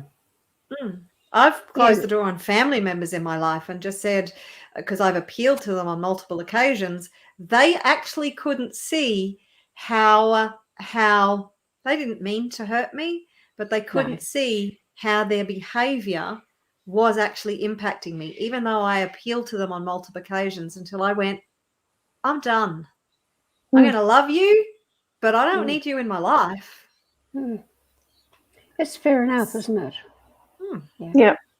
I And think, it's self-love, you know, creating those boundaries is self-love. And, you know, people aren't always going to see it from the same perspective. I saw this awesome picture and it's got two people standing here and it's got a, one of them's looking at a 6 and the other one's looking at a 9. So it's like sometimes you're not going to see the same things and you won't understand each other's perspective, but you can definitely love and forgive and then set boundaries and do what you need to do to be happy. Absolutely. Yeah, yeah. I think, do you know, it's just, when people really want to be a decent person and they want to have love and they want to do good things, one of the biggest problems seems to be that this stuff that goes on. It is one of the biggest problems. It's over and over and over and over again. And I don't know, maybe it's just things that we have to learn to cope with, but definitely removing yourself or removing them is the way. And it leaves space, leaves a void for something better to come in. Thank you. And I actually appreciate that we're bringing in the realness of life, right? That it's not, you know, uplifting ourselves. It isn't just about, you know, positive thinking or just being, you know, happy and jolly, right? Uplifting means that it's like the hot air balloon, right? Like, yes, we heat up the sphere, right? But we also have the ropes that are holding us down, and the more we uplift ourselves, right, the more we start to feel those ropes. So it's almost like it's related. It's kind of both two sides of the same coin. Right? Alex, I quite agree with you. Yes. Yeah. Interesting phenomenon. And right. And I also want to speak to what you were saying, Margarita, because it might seem that you contradicted yourself if you look from a certain perspective in the story that you shared and in this idea of boundaries. But that depends on, you know, which layer we look at that, right? Because, well, that lesson that we pre-agreed with someone to come, you know, into this journey could be to actually respect ourselves, right? And how else do we respect ourselves in these situations? other than just saying like no, right? Or saying enough, or saying, I don't want you in my life. And that's how I guess you can join that paradox. And there's, I would imagine, the next layer, which is the unconditional, boundless love, right? But by the time we get there, that's probably going to take a little bit Would longer. either be That's a huge topic. Acclaimed saint, or would be in the heavens, would have passed over. I think Exactly.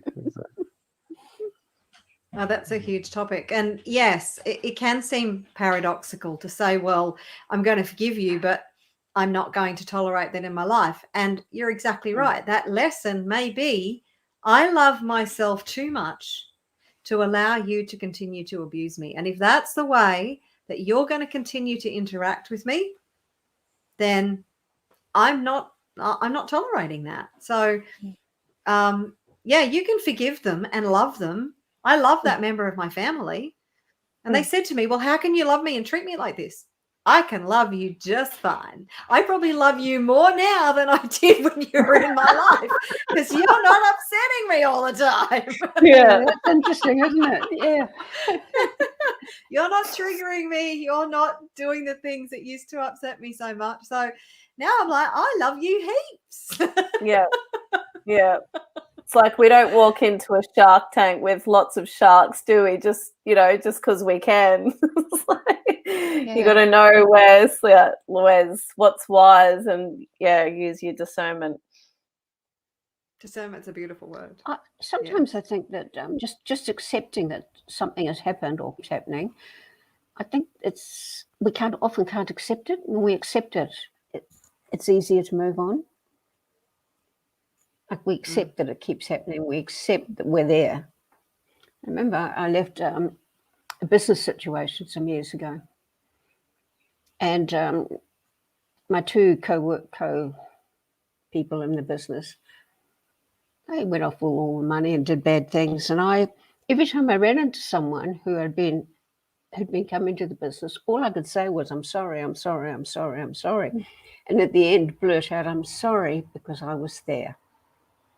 I might not have been doing it, might not have known about 90% of it, but I was there. And that's my part in it. And I'm sorry I was there. I don't know. I think sometimes it's a bit like going to AA or NA and then going apologizing to all the people that you feel that you're wronged. I think sometimes we have to do that too. I think we very much have to do that, because it really doesn't leave you. It's if you're still thinking about it years later, it hasn't left you, and that's in some form disturbing your peace. So I've gone back. People really sick too. Yeah, absolutely. I've seen as a healer, I've seen some absolute terrible things happen to people's minds and bodies through abuse, even when they're adults. If the abuse is going on in some heavy form, and I'm not necessarily talking about one person hitting another, there's lots of ways to do it. What can happen to the body is horrific, like autoimmune in a big way, migraines, weight gain, heaps of stuff. I think that's why I like healing, is that you can do something to help relieve all that. Not fix it, relieve it. I remember one person close to me, when I found out what was happening, I kind of did a little tantrum because I was so angry, and did a big healing from them. At the end, I said, look, I'm really sorry, but you're going to be really angry at the person who's been abusing you. And it wasn't a man-woman situation at all. That's what she did. She just turned around very quickly. And it was because so much had been lifted out of her body and out of her aura, out of her energy field, that it wasn't bogging her down and making it keep self-perpetuating. It was just such an amazing moment. Sometimes I think we do have to go to somewhere else for help. Like if I'm got things wrong, I go to my Maori healer friends. We're not all Maori, but that's where I go. And so with COVID, we can't do that. But yeah, I think it helps. Like Natasha, you've got your awakening stuff. And Margarita, God, I don't know what you do because I missed most of it, but a lot of wisdom there too. I think you have to have something that where you're not doing all the work yourself, that you get, like someone reaching out a helping hand. I know for some people it might be joining a football team or a coffee group with young mums, or it can be simple or it can be big. But I truly do not believe that we're meant to walk alone. No. Yeah. Strength in unity. Right, like, and that's the other. Bit of dogma creeping in. Yeah, that's the other dimension, right? Like love and unity, and that connection that is possible out there, that support that's possible out there. It's just so vast in a way, right? And it is, and there's so many people who care about other people. And I think we have to let them into our lives. We really do. I love that. I love that. So we're drawing slowly to the close of our today's journey, and soon we'll have our guests joining for the closing ceremony. So we will have a performance, yes, to complete this journey today. So whilst we're waiting for her, she'll join in a few moments. I really want to, again, weave in the whole conversation here, because we talked about in this part about people triggering us or challenging us, right? And what we inquired with Michelle was about perception, and she shared this idea that challenges are there to awaken us, right? And once we recognize the challenge as an opportunity to awaken, well, we can really start unraveling where does that perception that we currently hold come from, right?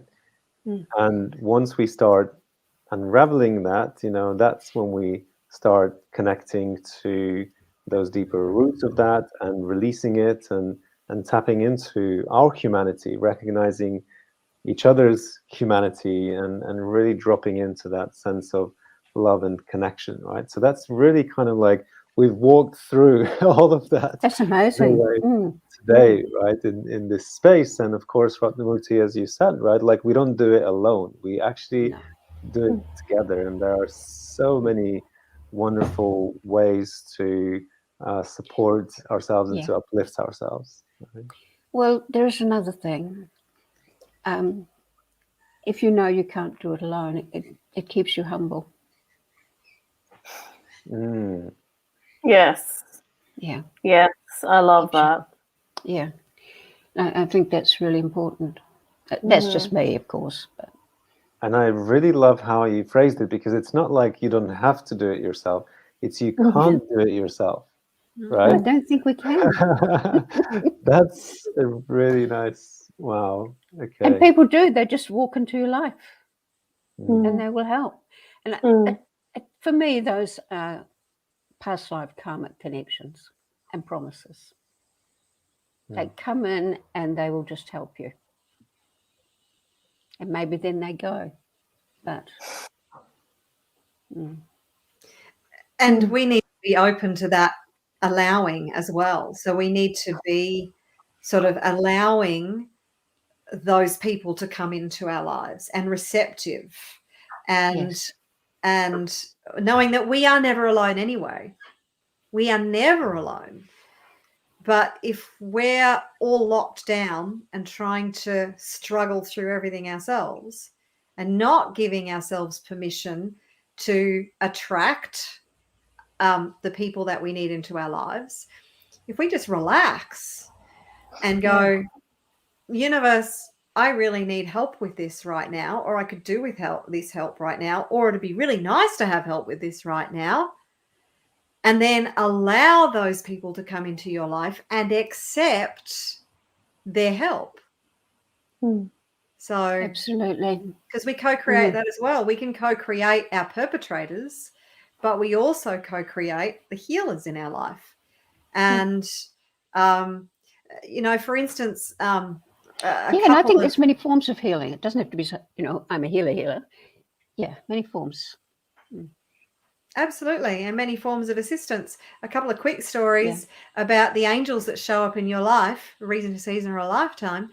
But I used to live on Tambourine Mountain on the Gold Coast, and I was driving down one day, and I got a flat tire, and I pulled over. And it's not exactly a very populated place, but I pulled over into a clearing, and I'm struggling trying to get the nut undone.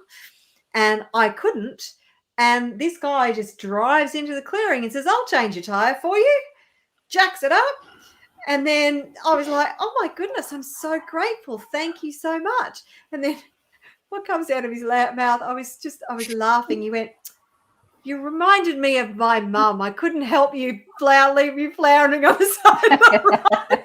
I was like, cheeky whippersnapper. Gee, thanks. But he was my angel that day. Or another day, I'd hit a kangaroo, and it was just a terrible story. I won't tell you about it, but the kangaroo was actually hit by an oncoming car, and I happened to be passing at the same time, which it went underneath my car, kind of totaled my poor little car. And I got out, and the poor animal was still alive, but totally not going to stick around.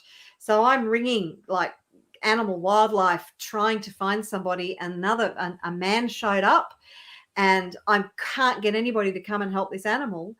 And he reaches down. I'm there trying to hold the animal still, and he reaches down, and he had been shown by somebody else where to hold the animal on the throat to cut off its air supply.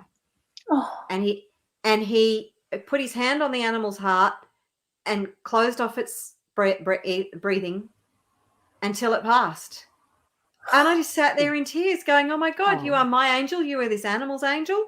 So I don't even know if that story was appropriate. It's not a very nice story. Just that, angels show up for us in so many different ways. Especially at Mount Tambourine. Yes.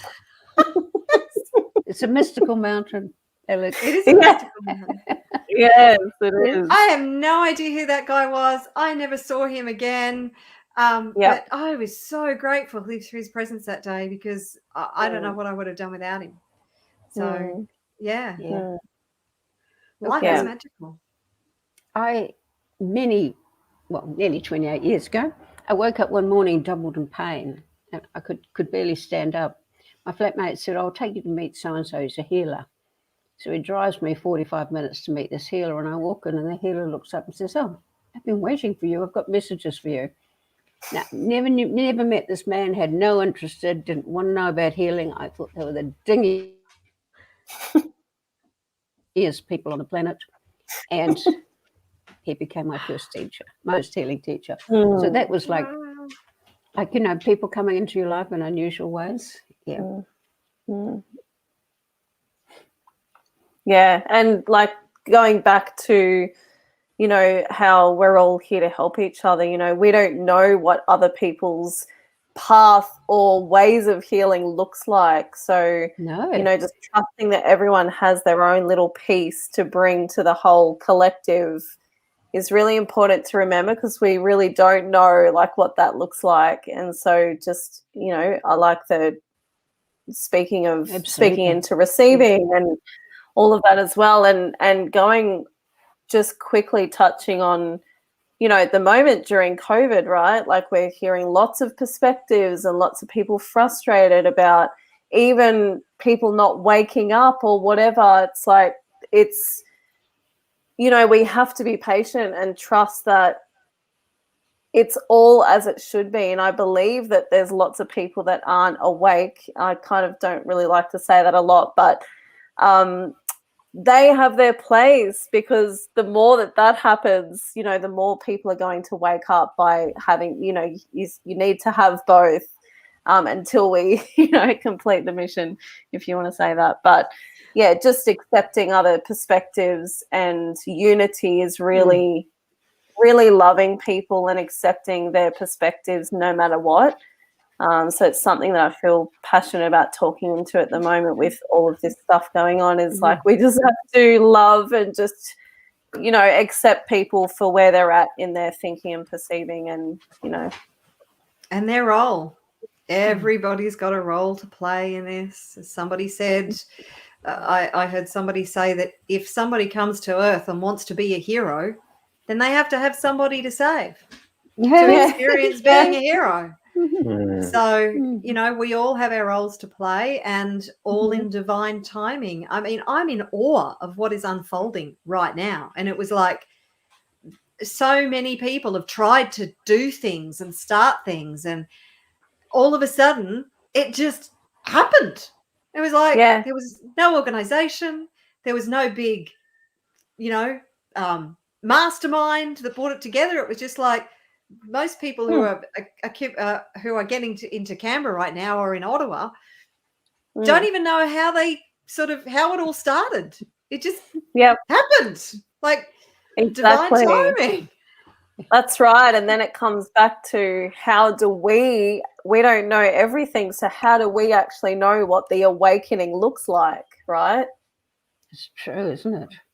So it's like we actually, yeah, we don't know what it looks like, you know, because what's being created, like new schooling systems, I'm seeing the way people are coming together and creating little home groups and stuff. So there's just so many amazing things that are coming, and we're like, well, this is how it kind of should be. So maybe, like, it's all perfect. This is the evolution. It's the quickening. quickening. You know, in this country, there's a saying: "It is the people. It is the people. It is the people." It's actually said in Maori. Because that's what matters. People matter. It is quite strong in this country. Beautiful. Isn't it? I think we're rediscovering that globally. Absolutely.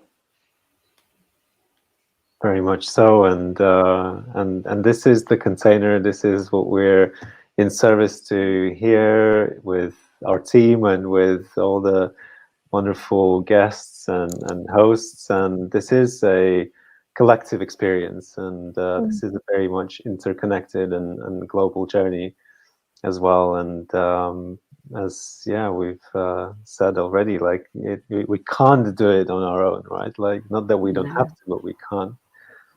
And wow. So it's been quite a few hours of different dynamics and different experiences. And, you know, we've had a fairly spiritual journey here today, spiritual conversation. And the paradox is that uplifting ourselves globally doesn't have to be per se a spiritual experience in a spiritual context. And I think this is what we're also acknowledging, and you know, keeping this space open and accepting, I guess, and welcoming all perspectives, all practices. You know, they don't have to be spiritual, they can be highly scientific. And there are a few, you know, like heart coherence, and, you know, so many more. And even mindfulness meditation nowadays, right? It's very much decoupled, I guess, from spirituality, right? To really mainstream. Yes. Right. Yeah. To really give people access to the experience. And what happens then in the experience, well, that's a different question, right? And then what that experience then reveals and unravels. So Yeah, and yet somehow through our conversation, whilst I do see both perspectives, you know, the highly secular and the spiritual, you know, it's kind of like our conversation sold me on spirituality in many ways. It's the most addictive thing. And you don't need any addiction stuff to do it. So it's Yeah. really nice. Right. Yeah. But yes, it is. Hmm. Discovering, coming close to your essence, you know, your journey is addictive in a lovely, lovely way. Mm. Are we finishing soon? Yes, we should be finishing pretty much any time now when our performer joins us for the closing ceremony. Okay. And if you do need to drop off, you can do so. And even if I stay here by myself, I'll hold the space and share further. I'll stay with you. I wanted to thank you. That's why I asked. Mm. I Yes. wanted to thank you. Appreciate that. Thank you so much. Words cannot Absolutely. express. Yeah, I Yes. concur with that. And just thank you for bringing this vision to life, Alex. And I know it's going to help and reach a lot of people. And thank you for all your hard work. And yeah, thank you. It's been extraordinary. Had no idea what to really expect, but the experience has been amazing. And so well organized. I've been involved in some things before, and it's just like an absolute shit show. This has been amazing. So you've done Very an extraordinary grateful. job. He has. All the Love work the you platform. did, all the coordination, it was legendary. And All I the do tolerance feel when it's some going of to us grow. weren't showing up. Oh well, all perfect. Wow, well, I didn't expect us to take this turn of the conversation, so I'm Well, throwing it back. Thank you so much. So yes, and Tashka is now in the backstage. I will kind of add her and introduce her in a moment, and Right. really I want to Beautiful. just I'm sure she hears us from what I understand, even whilst she's in the backstage. Or let me just actually bring her in, and Yeah, then you can hear when you're backstage. yes. So so we're just having some echoes. So I don't know if let me see. Okay. I'll mute you, Tashka, and see, because probably if you're performing, then it's something to do with the setup, and just wanted to really bring you in the space. But before we start our completion, I wanted to really also presence you, Tashka. You join us here at the completion of this wave, but also so you connect with what's happening, what has been happening here. And once we share a little bit about that, then I'll introduce you in a bit more detail and then give you the floor. So we've been here for now nearly 4 hours, and yet this is just the beginning. And in these 4 hours, we haven't been just here on this live stream, we've also been on multiple stages. And this is really what the festival is about. It's really a multi-host, multi-practice experience, and yet whilst coming together in a single intention. And that intention is to uplift ourselves and our communities and beyond. And we can do that in so many beautiful ways. And meditation and prayers has been the most popular ones, but there are so many more, right? And so at the Global Unity Festival, we give the space for any and all of these practices to really be heard, be discovered, and contribute to our collective journey. And perhaps you could, in a few words, say we've had 3 hosts today, so it's still in the very early stages. So obviously we're probably not having very observable, measurable ripples, but I'm sure they're somewhere there reverberating beyond today. And Margarita was streaming on multiple platforms, and then Natasha and Ratnamurti was streaming in our sister group in Earth Elders. So how was it? And yeah, just share, please, in a few words.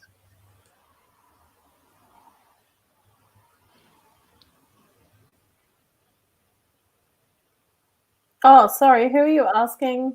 All of Oh, us, like, are you? yeah, sorry, any of you, yeah. Just, sorry, just, you know, to share a little bit from your perspective, your journey here today and your sharing. Yeah, I mean, I'm very grateful to be here and co-creating, and as we were just touching on before, just being a part of a group and a community that's just wanting to shift the vibration and just all come together, because I think it's way more fun to do it like that anyway.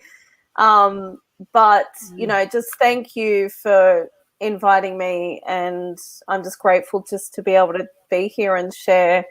But it's very powerful just to see what everybody else is bringing to the space and to the world. And I've just loved watching little pieces where I can, and just to see, yeah, it just feels really good. It feels like we're on, you know, we're moving into an amazing trajectory on the planet. And I really feel that, and I trust that. So thank you.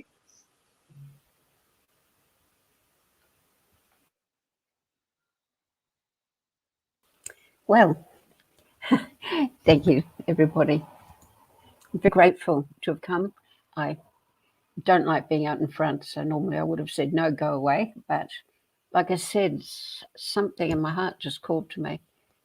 And thank you so much. I can't wait to listen to everybody else's broadcasts. And lovely to meet you. Thank you. Thank you to everybody. Thank you to all the wonderful people who have been involved, and Alex again. Great creation.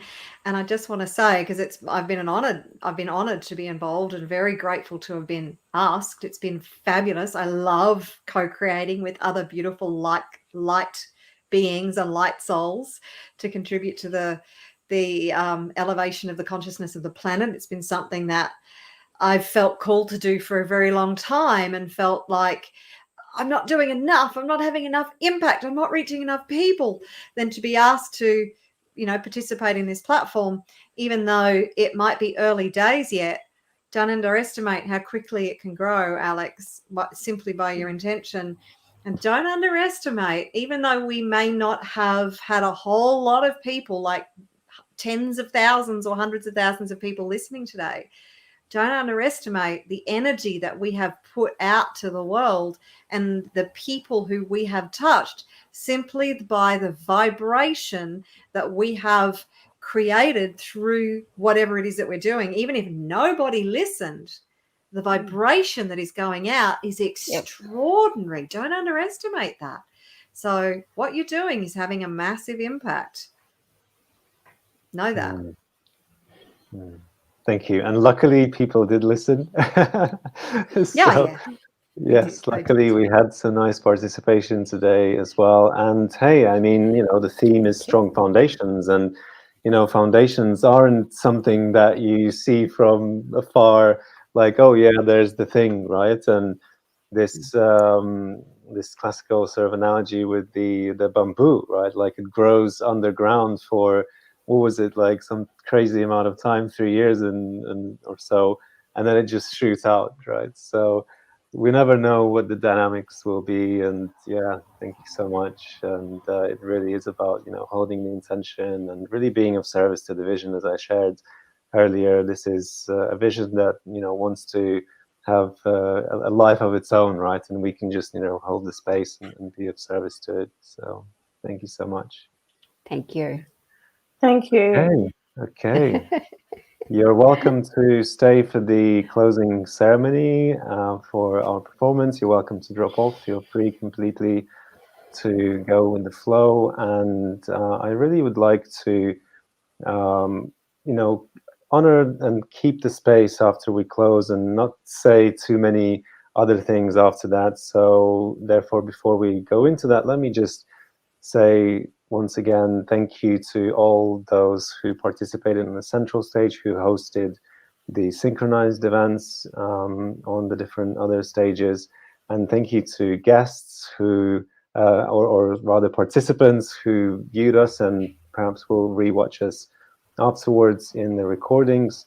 And of course, thank you loads to our team, still very small team. And, you know, that's one of the things as well, right? We're looking for more co-creators and, you know, they're slowly coming into the space and forming the core of this endeavor, of this container. So yes, thank you everyone. And now we're ready to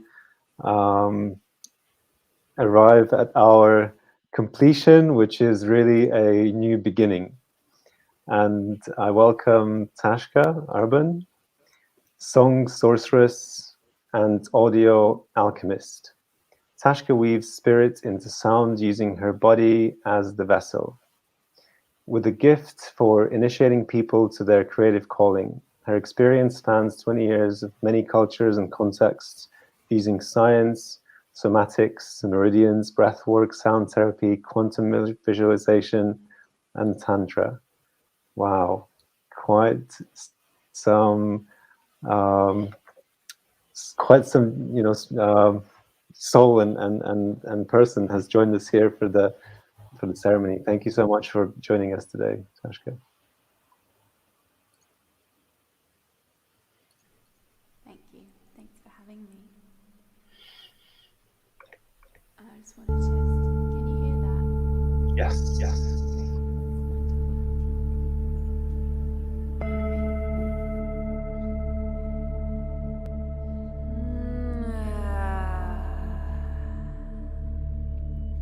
Just want to double check so we get the most amazing experience possible. All good, all good. My voice and the music sound good. I'll go. And get your voice a bit higher. No worries.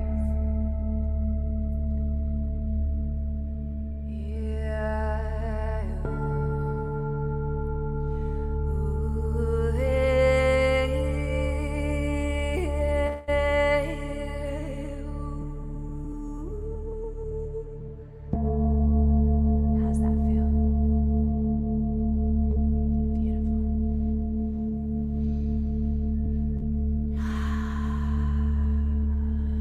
Start breathing.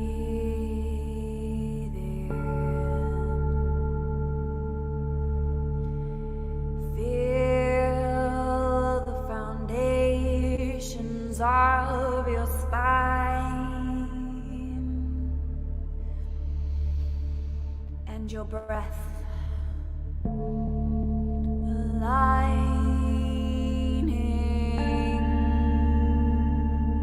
Make space. Feel your body opening with the frequencies and the sound.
edge of who you are.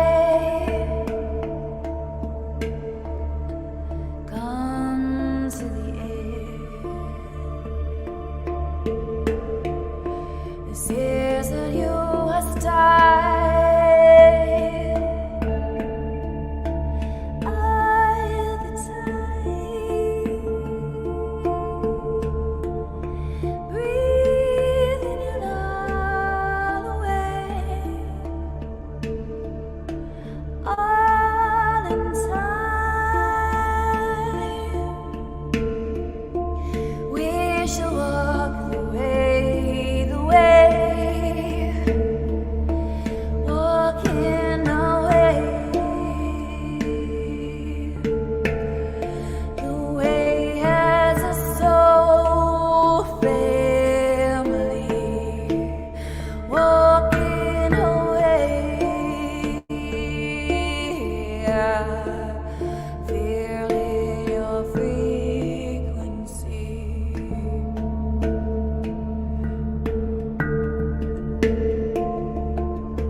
Guess what happens when you light up as who you are? The world feels it too.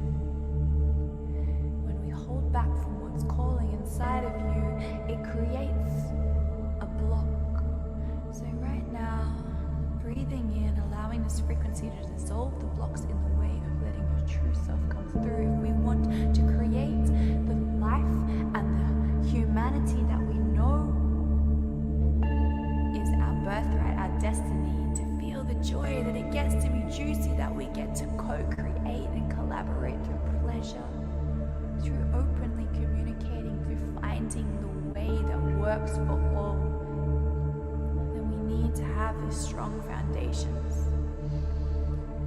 Strong foundations in what is it that we are grateful for every day. I want you to think right now, wherever you are, if you could wake up only the next day with the very thing you were grateful for today. All you had the next day was only what you were grateful for today. What is it? What would you treasure? What would you choose? Let's choose it right now. Breathe in with me, and let's also choose to soften. If we want to call in things for our path, for our destiny, for humanity, our frequency needs to be raised. What that means is to create space for the breath, create space for the juiciness. Yeah. So, just want you to give your ears a little bit of a rub. As if you're receiving it like you're being patted.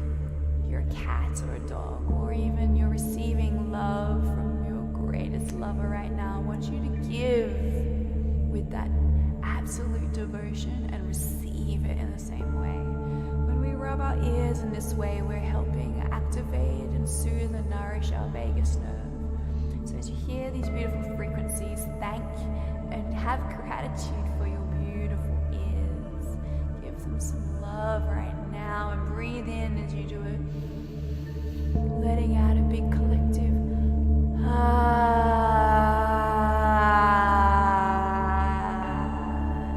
You're gonna do that again. You're gonna breathe in from the base of our spine, feeling the foundation coming with us, that we are anchored, that our posture and our presence and how we hold ourselves is an act of self-love.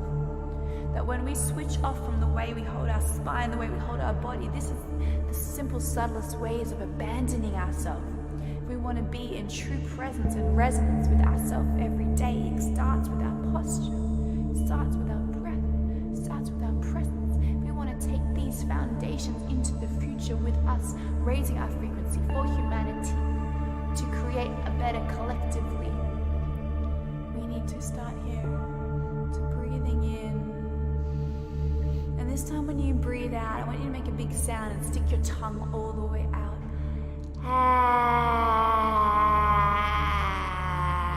And let your body just move with that, even if you feel silly, because we get to have fun, we get to let our inner child play.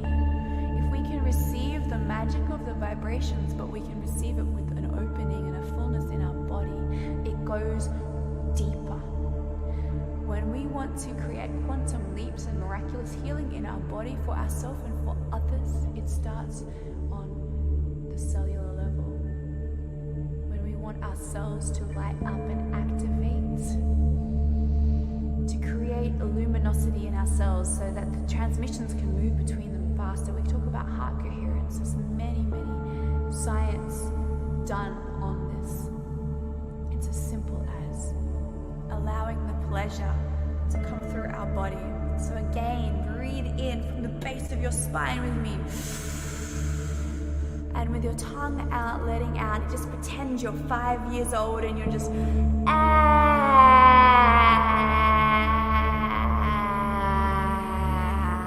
the way down to the depths of the spine.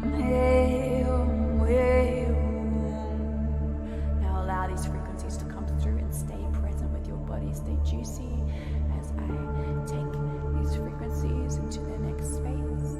Allow yourself to move and breathe or be still. Just trust and listen to what your soul is calling.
foundations, the people who really hold you, anchor you, are here for you, no matter what. Breathing into this vision, feel your feet as they reach on the earth, like lights comes up and through them with every step. You are protected.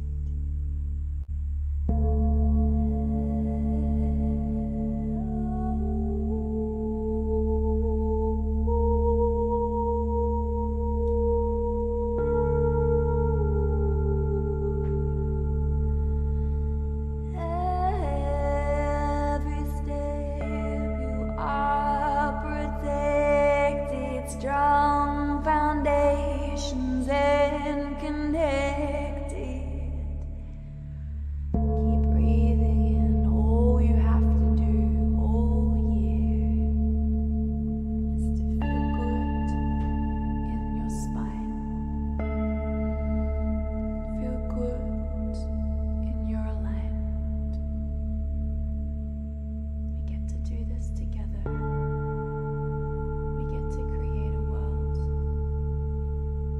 that we know is what we're here for. And all of those things that don't land and are misplaced, and the unfairness and the disagreements and the misunderstandings, we're just going to send them the love, come back to source and neutrality, and taken care of by the energies of the ethers. Yeah. Big breath in with me now. Let's send them on.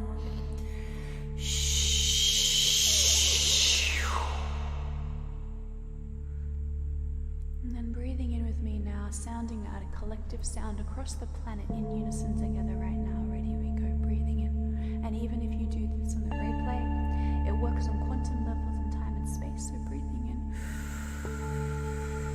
and sounding out together now, and sending that energy all through the year, your year to be strong and supported and loved and connected by soul, tribe and path, just supporting all the way. Breathe in and sound.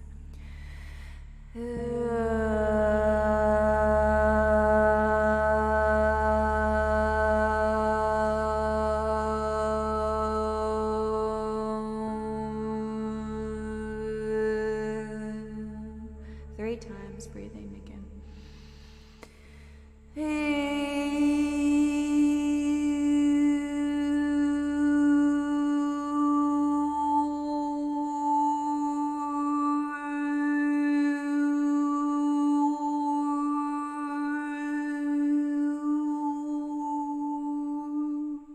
For this final one, see yourself at the end of the year, supported, strong, lit up, and the world with a little smile on its lips, the world in a good place. Let's just send that energy, that our frequency and all of our vibrations together are going to help come to this space. Breathing in, final sound together to end this.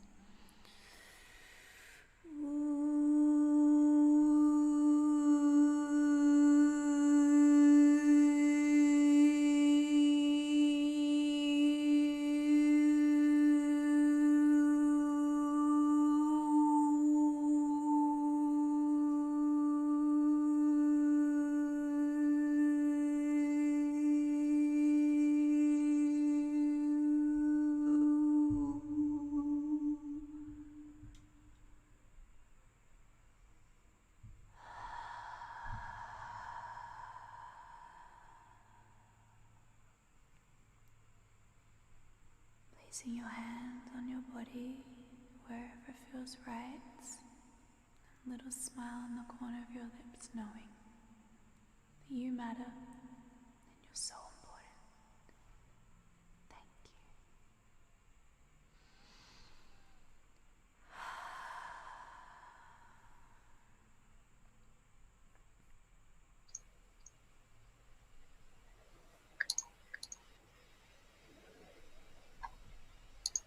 May these sounds and intentions reverberate far and wide throughout our beautiful planet. Thank you, Tashka. Thank you, everyone present and participating. I'll see you in our upcoming festivals, and we continue our festival throughout the day today. Wave 2, Europe, Africa, and Middle East, and Wave 3, the Americas. And I'll see you on the first Sunday of every month. Thank you, and most uplifting wishes to all.